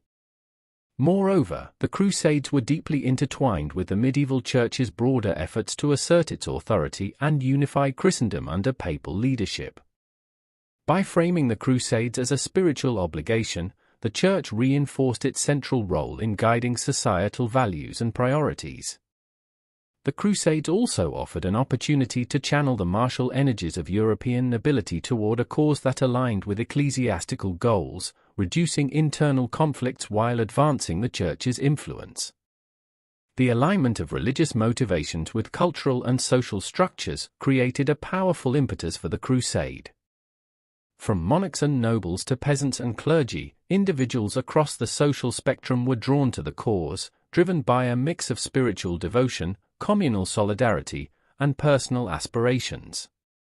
This shared sense of purpose exemplified the deep integration of faith into the fabric of medieval life, illustrating how religious motivations could inspire and sustain large-scale endeavors even in the face of immense challenges. The religious motivations behind the Third Crusade, therefore, were not merely incidental but central to its conception and execution. They provided the ideological framework that justified the campaign, the emotional appeal that rallied support, and the moral compass that guided its participants. Understanding these motivations sheds light on the profound role of faith in shaping medieval society and the enduring legacy of the Crusades as a testament to the power of belief to drive human action. Political and economic factors. While religion was the driving force, political and economic considerations were integral to the Third Crusade, shaping its scope, objectives, and execution. The participation of powerful monarchs such as Richard the Lionheart of England, Philip II of France, and Frederick Barbarossa of the Holy Roman Empire highlighted the political stakes of the campaign. These leaders saw the crusade not merely as a spiritual endeavor but as a strategic opportunity to enhance their authority, expand their influence, and secure their legacies both at home and abroad. The political landscape of 12th century Europe was characterized by intense rivalries and shifting alliances. For instance, the long-standing tensions between England and France frequently undermined the cooperation necessary for the Crusade's success. Richard the Lionheart and Philip II were often at odds, with their rivalry complicating the coordination of military efforts and leading to disputes over strategy and resources. Despite their shared goal of reclaiming Jerusalem, personal ambition and national interests often clashed, highlighting the challenge of maintaining unity among the Crusader forces. Frederick Barbarossa's involvement added another layer of complexity. As the Emperor of the Holy Roman Empire, he commanded one of the largest and most experienced armies of the Crusade. However, his untimely death during the journey to the Holy Land dealt a significant blow to the campaign, depriving the Crusaders of a key leader whose experience and authority might have fostered greater cohesion among the European forces. His death also underscored the logistical and environmental challenges faced by Crusaders, including treacherous terrain, disease, and supply shortages. Economic factors played an equally critical role in the crusade. For many participants, the prospect of wealth, land, and trade opportunities was a powerful motivator. Younger sons of nobility, who lacked inheritance prospects, saw the crusade as a means of gaining land and status. Knights and mercenaries were drawn by the promise of plunder and financial reward, while merchants and shipbuilders seized the opportunity to profit from the logistical demands of the campaign. Cities such as Venice, Genoa, and Pisa thrived as key hubs for transportation and trade, providing ships, supplies, and financial support in exchange for commercial privileges and influence in the Eastern Mediterranean. The economic impact of the Crusades extended beyond the immediate campaign. The expansion of trade networks facilitated cultural and technological exchanges between Europe and the Near East, contributing to the growth of urban centers and the rise of a merchant class. The Crusades also led to innovations in finance, including the use of credit and banking systems to fund military operations. These developments reflected the intersection of economic ambition with religious and political objectives, illustrating how material incentives could reinforce and sustain the broader goals of the crusade. In addition to individual and commercial interests, the Crusades served as a tool for consolidating political power within Europe. Monarchs used the campaign to assert their leadership and mobilize their subjects around a common cause, often imposing taxes and levies to finance the expedition. The Saladin tithe, a tax imposed in England and France, exemplified how rulers capitalized on the religious fervor of the crusade to generate revenue and strengthen their authority. This integration of political, economic, and religious motivations underscored the multifaceted nature of the crusade, where spiritual ideals and worldly ambitions were deeply intertwined. The political and economic dimensions of the Third Crusade were thus inseparable from its religious motivations. Together, they shaped the character and outcomes of the campaign, reflecting the complexities of medieval society and the interplay of faith, power, and commerce in driving historical change. By examining these factors, we gain a deeper understanding of the Crusade as a phenomenon that transcended its immediate goals, leaving a lasting legacy on the political and economic landscape of Europe and the Near East. The role of key figures. The Third Crusade was profoundly shaped by the actions and ambitions of its key leaders, whose decisions and rivalries significantly influenced the campaign's trajectory. Among these figures, Richard the Lionheart of England stands out as one of the most celebrated Crusader kings. Renowned for his military prowess and chivalric ideals, Richard's leadership played a pivotal role in the successes and challenges of the Third Crusade. His commitment to the cause was unwavering, yet his personal ambition and rivalry with Philip II of France often undermined the cohesion of the Crusader forces. Richard's tactical brilliance was evident in battles such as the Siege of Acre and the Battle of Arsuf, where his strategic acumen secured critical victories for the Crusaders. However, his uncompromising nature and occasional disregard for diplomacy also created tensions within the alliance. Philip II of France, in contrast, approached the crusade with a more pragmatic perspective. Although initially committed to the campaign, Philip's priorities often shifted toward securing his interests in France. His early departure from the crusade underscored the fragility of the European alliance, leaving Richard to shoulder much of the responsibility for the military efforts. Despite these challenges, Philip's contributions in the early stages of the campaign, particularly during the Siege of Acre, were instrumental in setting the stage for subsequent successes. Frederick Barbarossa, the venerable emperor of the Holy Roman Empire, brought unparalleled experience and resources to the crusade. Commanding one of the largest and most disciplined armies of the campaign, Frederick's leadership was marked by a deep sense of duty and strategic foresight.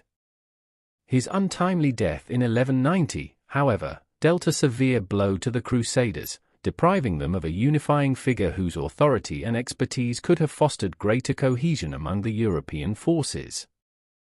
The loss of Frederick highlighted the logistical and environmental challenges faced by the Crusaders, including the difficulties of traversing treacherous terrain and maintaining morale over long distances. On the opposing side, Saladin's role as the Crusaders' primary adversary cannot be overstated. As a unifying force for the Muslim world, Saladin's leadership was characterized by a blend of military brilliance, political acumen, and personal charisma.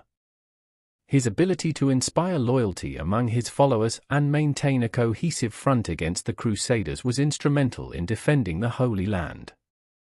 Saladin's strategies, including his emphasis on defensive warfare and his willingness to engage in diplomacy, often outmaneuvered the Crusaders, forcing them into protracted and costly campaigns. Despite his role as the Crusaders' opponent, Saladin's reputation for chivalry and fairness earned him respect even among his enemies, contributing to his enduring legacy as one of history's great leaders. The interplay of personalities among these key figures underscored the human dimension of the crusade. Their decisions, alliances, and rivalries shaped the course of the campaign, highlighting the complexities of leadership in a context of conflicting ambitions and shared goals. By examining the actions and legacies of these leaders, we gain a deeper understanding of the Third Crusade as a dynamic and multifaceted episode in medieval history. The call to arms. The mobilization for the Third Crusade was unprecedented in scale and scope, marking a period of extraordinary societal commitment and logistical ingenuity across Europe. The call to arms was initiated by Pope Gregory VIII's papal bull, Audita Tremendi, issued in 1187.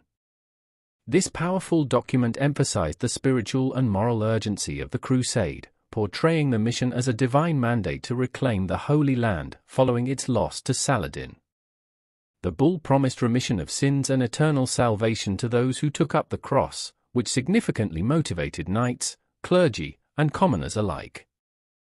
The response to this call transcended traditional social and political boundaries. Across Europe, monarchs, nobles, clergy, and peasants answered the summons, inspired by a combination of religious fervor, feudal obligations, and personal ambition. Recruitment campaigns were driven by preachers who traveled from town to town, delivering impassioned sermons that called on Christians to defend their faith and restore Christian dominance in the Holy Land. These sermons also painted a vivid picture of Muslim control over Jerusalem, which was described as a profound spiritual and cultural affront to Christendom. Organizing such a massive campaign required a level of logistical coordination that was unprecedented for its time. Monarchs imposed taxes, such as the Saladin tithe in England and France, to fund the crusade. This tax was levied on all citizens, regardless of their participation in the crusade, demonstrating the collective nature of the effort. Wealthy nobles often financed their own contingents, outfitting troops with weapons, armor, and supplies. Cities such as Venice and Genoa played a crucial role in providing ships and maritime expertise, facilitating the transportation of thousands of crusaders across the Mediterranean. The participation of powerful monarchs, including Richard the Lionheart of England, Philip II of France, and Frederick Barbarossa of the Holy Roman Empire, added further significance to the mobilization effort. These leaders not only brought considerable resources and military expertise but also served as symbols of Christian unity and resolve. Their involvement underscored the importance of the crusade as a political and spiritual endeavor, elevating its status to a matter of international importance. The journey to the Holy Land presented immense challenges, testing the resolve and resourcefulness of the Crusaders. Long marches through hostile territories, harsh weather conditions, and limited supplies took a heavy toll on the armies.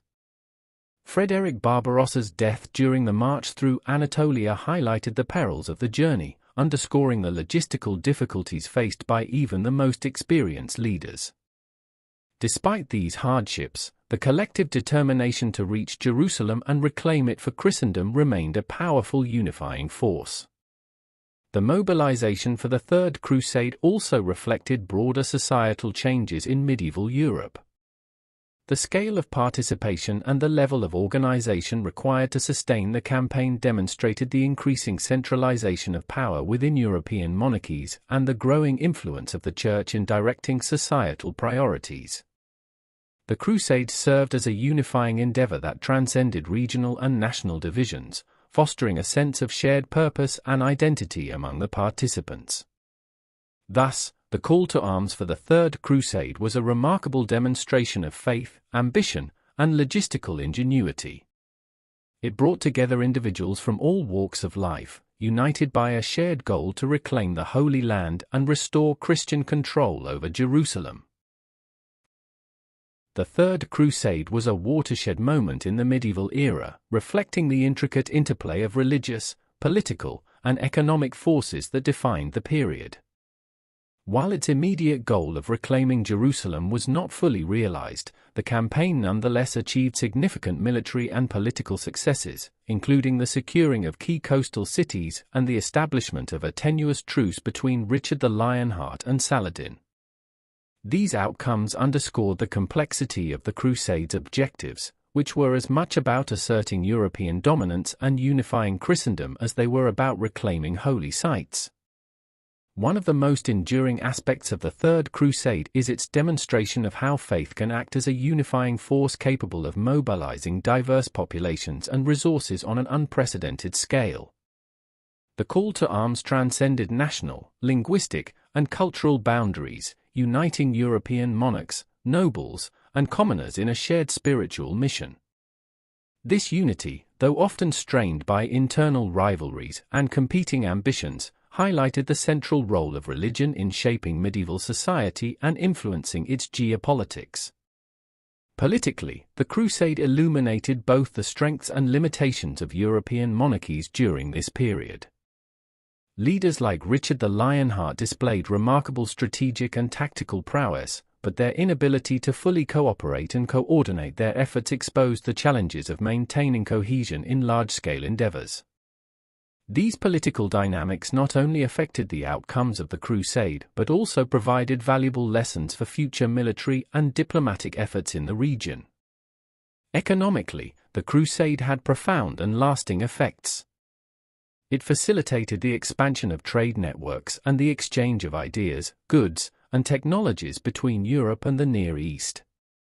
Maritime cities like Venice and Genoa emerged as pivotal players in this new economic order, leveraging their logistical expertise and commercial acumen to shape the trajectory of the Crusades and beyond. The Crusade also underscored the role of economic incentives in motivating participation, from promises of land and wealth to the financial mechanisms that sustained the campaign. The Third Crusade also left an indelible mark on the historical consciousness of both Christendom and the Muslim world. Figures like Richard the Lionheart and Saladin became legendary, embodying the ideals of chivalry, leadership, and diplomacy. Their interactions, characterized by both conflict and mutual respect, have continued to captivate historians and the public alike, serving as a reminder of the complexities of war and the possibility of coexistence amid adversity. In examining the causes and outcomes of the Third Crusade, it becomes clear that the campaign was not merely a reaction to the fall of Jerusalem but a reflection of the broader dynamics of medieval society.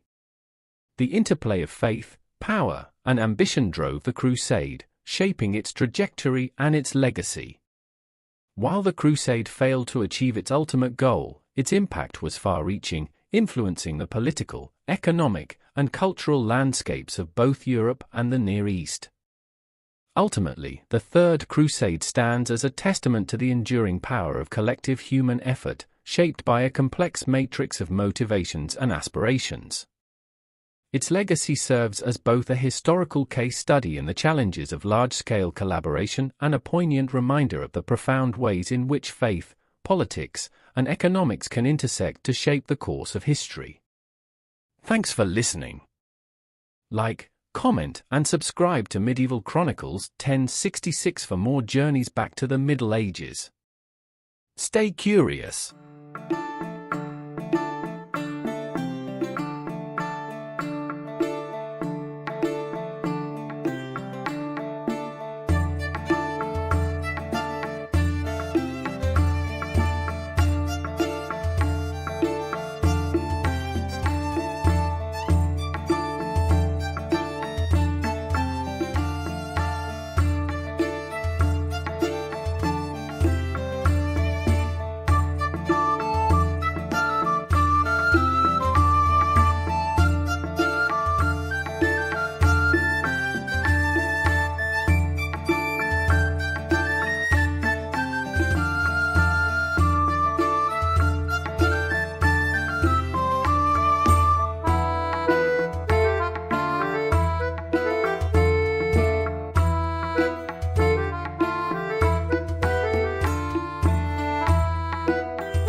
King John of England, widely regarded as one of the most controversial figures in English royal history, reigned from 1199 to 1216. As the youngest son of Henry II and Eleanor of Aquitaine, John's ascent to the throne and his subsequent rule were characterized by political strife, military failures, and strained relations with both the nobility and the church. His reign is often cited as a pivotal period that reshaped English governance through the eventual establishment of the Magna Carta. Let's explore in depth John's rise to power, his policies, his conflicts, and the enduring legacy of his reign within the broader historical context. Early life and ascent to the throne. Born on December 24, 1166, in Oxford, John was the youngest of Henry II's 5 sons.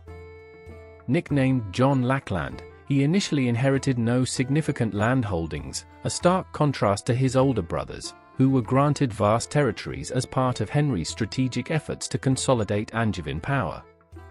This lack of inheritance shaped John's early experiences, fostering a sense of ambition and determination that would later define his approach to power. John's early education was unusually thorough for a prince of the time, emphasizing administration, law, and governance. These skills, cultivated under the supervision of his mother Eleanor of Aquitaine and key clerical figures, would prove invaluable during his later rule. However, his formative years were overshadowed by the intense rivalries within his family.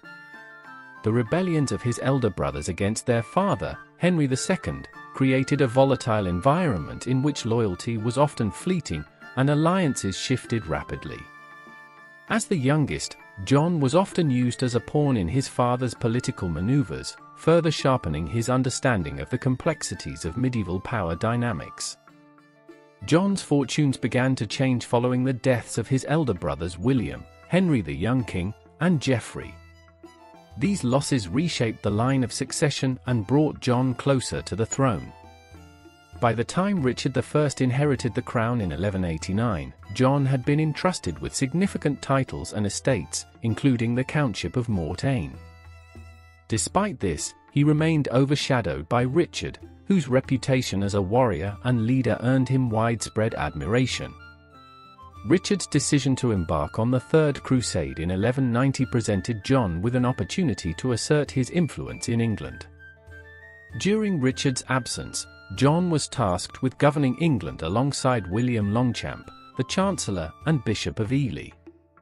However, tensions between the two quickly escalated, leading John to position himself as a rival power within the kingdom. His actions during this period, including an unsuccessful rebellion against Richard in 1193, tarnished his reputation but also demonstrated his political acumen and ambition. John's rebellion ended with his public reconciliation with Richard, who forgave him but remained wary of his younger brother's motives. Richard's untimely death in 1199 marked a turning point for John. With the throne now within his grasp, he faced immediate challenges from his nephew Arthur of Brittany, the son of Geoffrey. Arthur, supported by factions in France and England, posed a significant threat to John's claim. The subsequent conflict between John and Arthur culminated in the latter's capture and mysterious death in 1203. While evidence remains inconclusive, contemporary accounts strongly suggest John's involvement in Arthur's disappearance, an event that would forever tarnish his reputation and fuel accusations of ruthlessness. John's accession was further complicated by the fragmented nature of his inherited territories. The Angevin Empire, spanning England, Normandy, Anjou, and Aquitaine, was a precarious collection of lands bound together by tenuous loyalty and the personal authority of the monarch. John's ability to navigate these challenges would define the early years of his reign as he sought to consolidate his power amidst mounting opposition. Foreign policy and military struggles.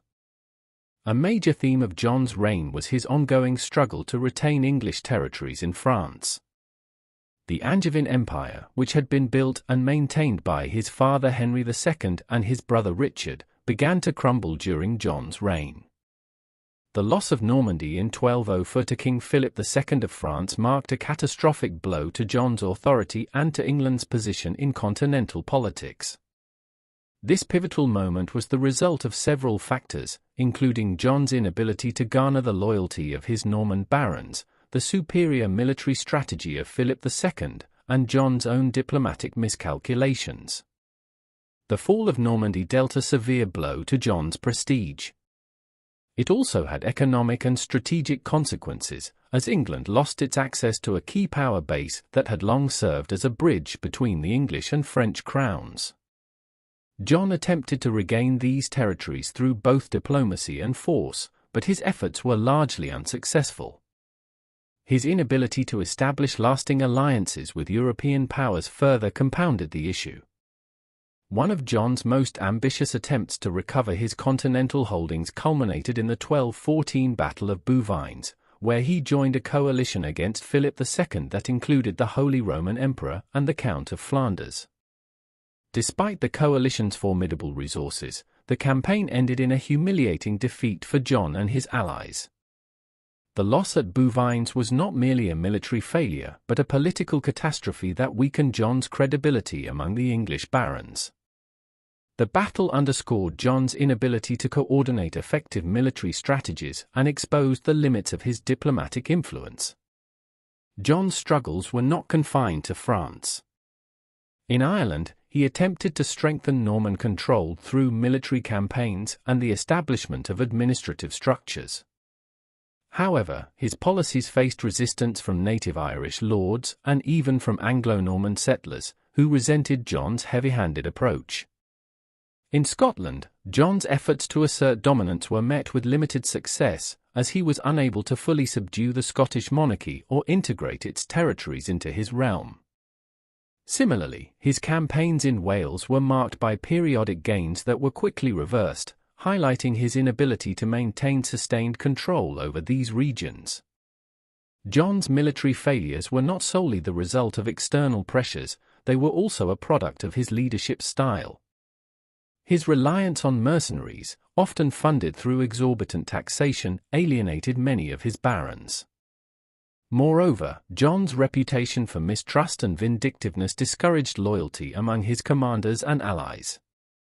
His frequent demands for scutage, a tax levied in lieu of military service, further strained his relationship with the nobility and fueled resentment that would later erupt into open rebellion. The cumulative effect of these foreign policy and military struggles was a kingdom on the brink of collapse. John's inability to secure his continental territories, combined with his failures in Ireland, Scotland, and Wales, weakened the monarchy and emboldened his domestic opponents. These failures would have profound implications for the latter years of his reign, setting the stage for the baronial revolt that ultimately led to the sealing of the Magna Carta in 1215. Relations with the Church. John's relationship with the Church was fraught with protracted conflict and political maneuvering, reflecting the broader tensions between royal authority and ecclesiastical power during the medieval period. A key flashpoint was the dispute over the appointment of the Archbishop of Canterbury in 1205, following the death of Archbishop Hubert Walter. The monks of Canterbury elected Reginald, their sub-prior, without consulting John, who subsequently rejected the decision. In response, John nominated his own candidate, John de Grey, Bishop of Norwich.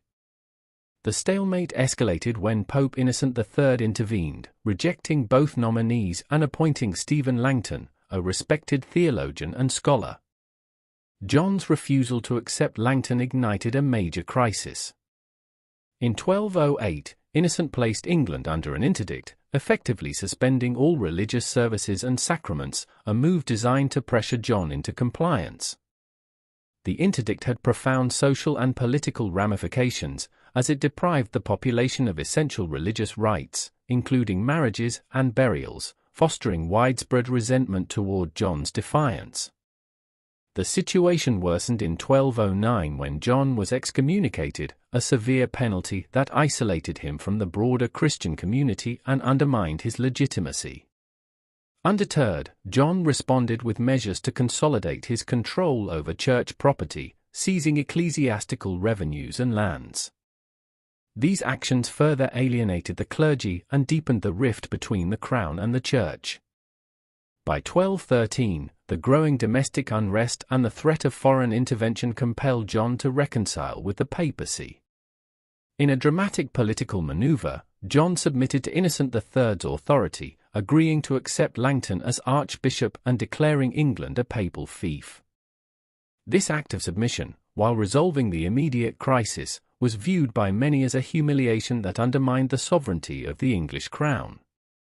Nevertheless, it restored John's standing within the church and secured papal support, which proved crucial during the baronial revolt that followed. The church conflict highlighted John's broader struggles with balancing royal authority against powerful institutions. While his reconciliation with the papacy temporarily stabilized his reign, it also underscored the limitations of his authority and the extent to which his policies alienated key constituencies. The long-term implications of this conflict would resonate beyond John's reign, influencing the evolving relationship between the English crown and the church in subsequent centuries, domestic policy and the road to the Magna Carta.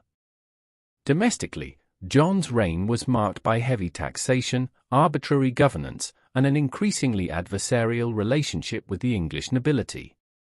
John relied heavily on financial measures to fund his military campaigns and maintain his grip on power, leading to widespread discontent among his subjects.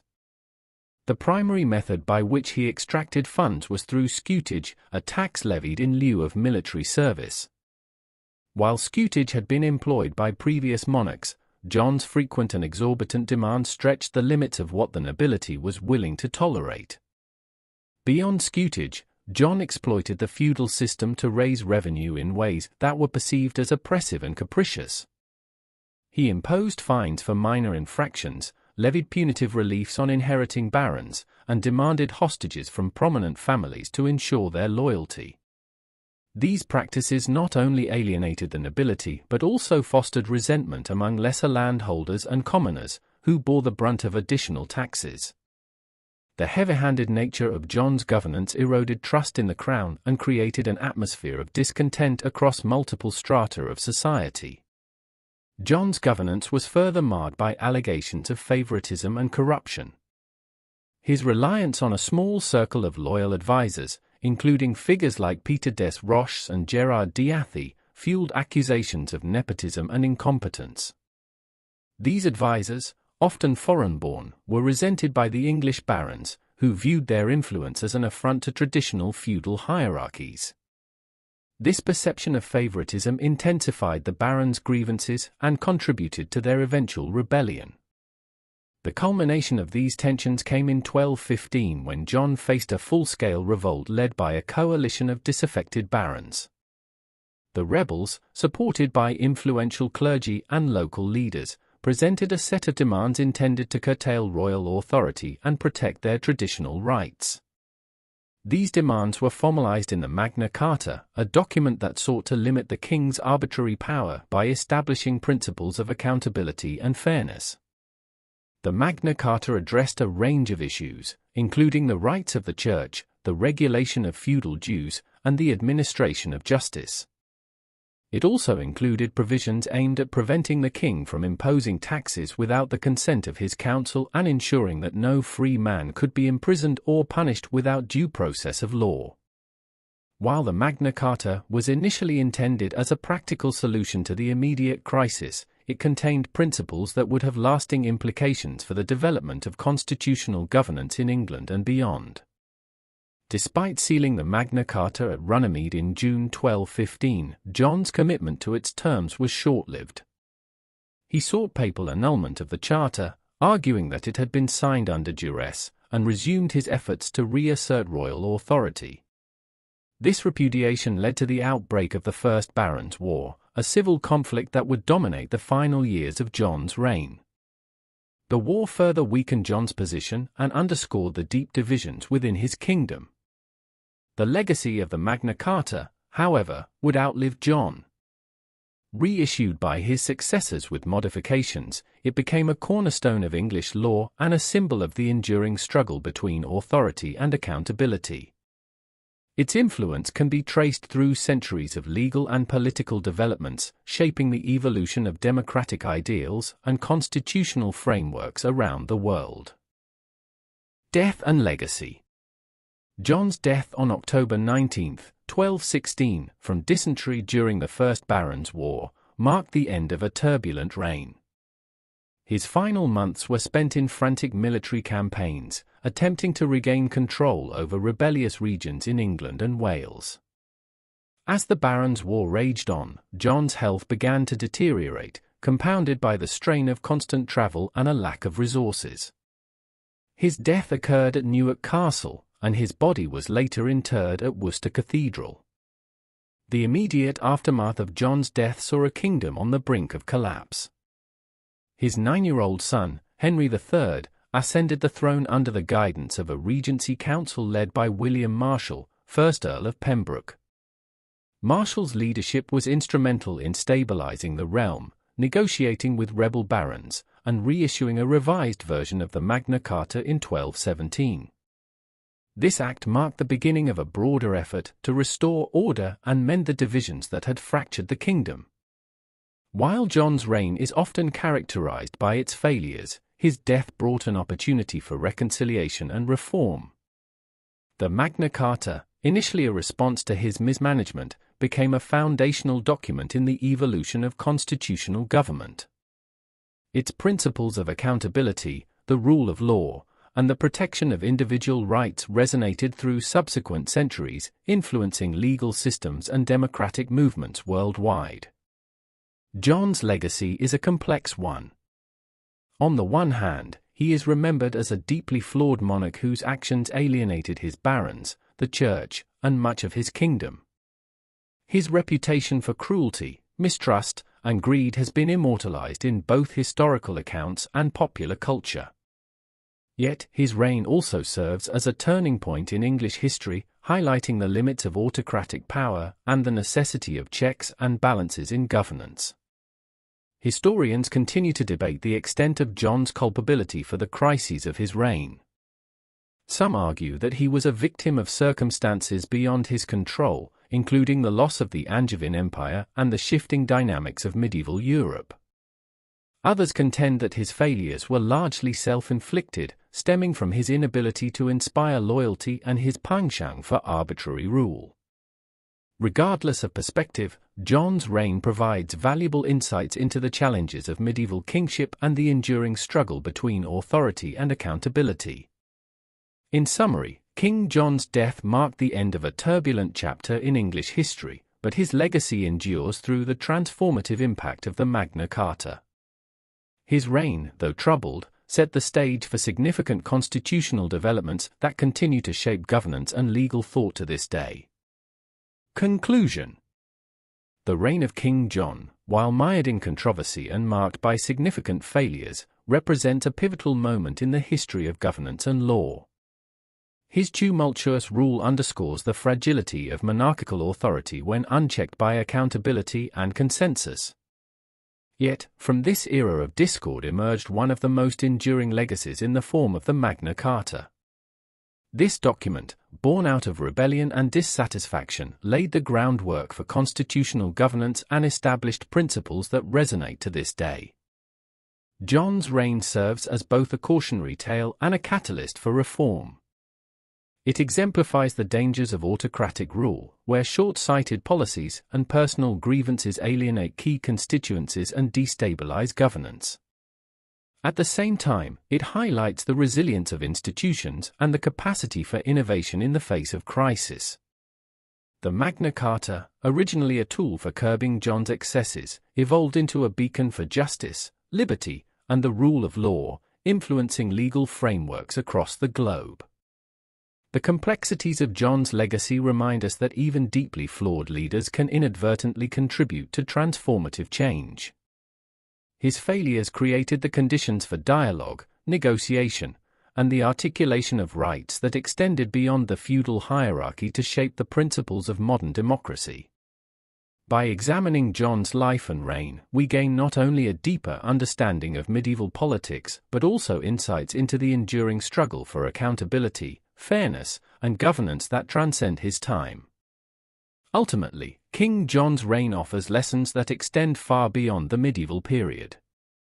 It challenges us to consider the balance between authority and responsibility, the importance of institutional safeguards, and the potential for progress even in the wake of misrule.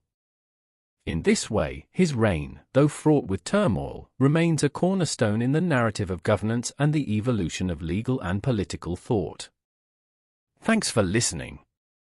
Like, comment, and subscribe to Medieval Chronicles 1066 for more journeys back to the Middle Ages. Stay curious.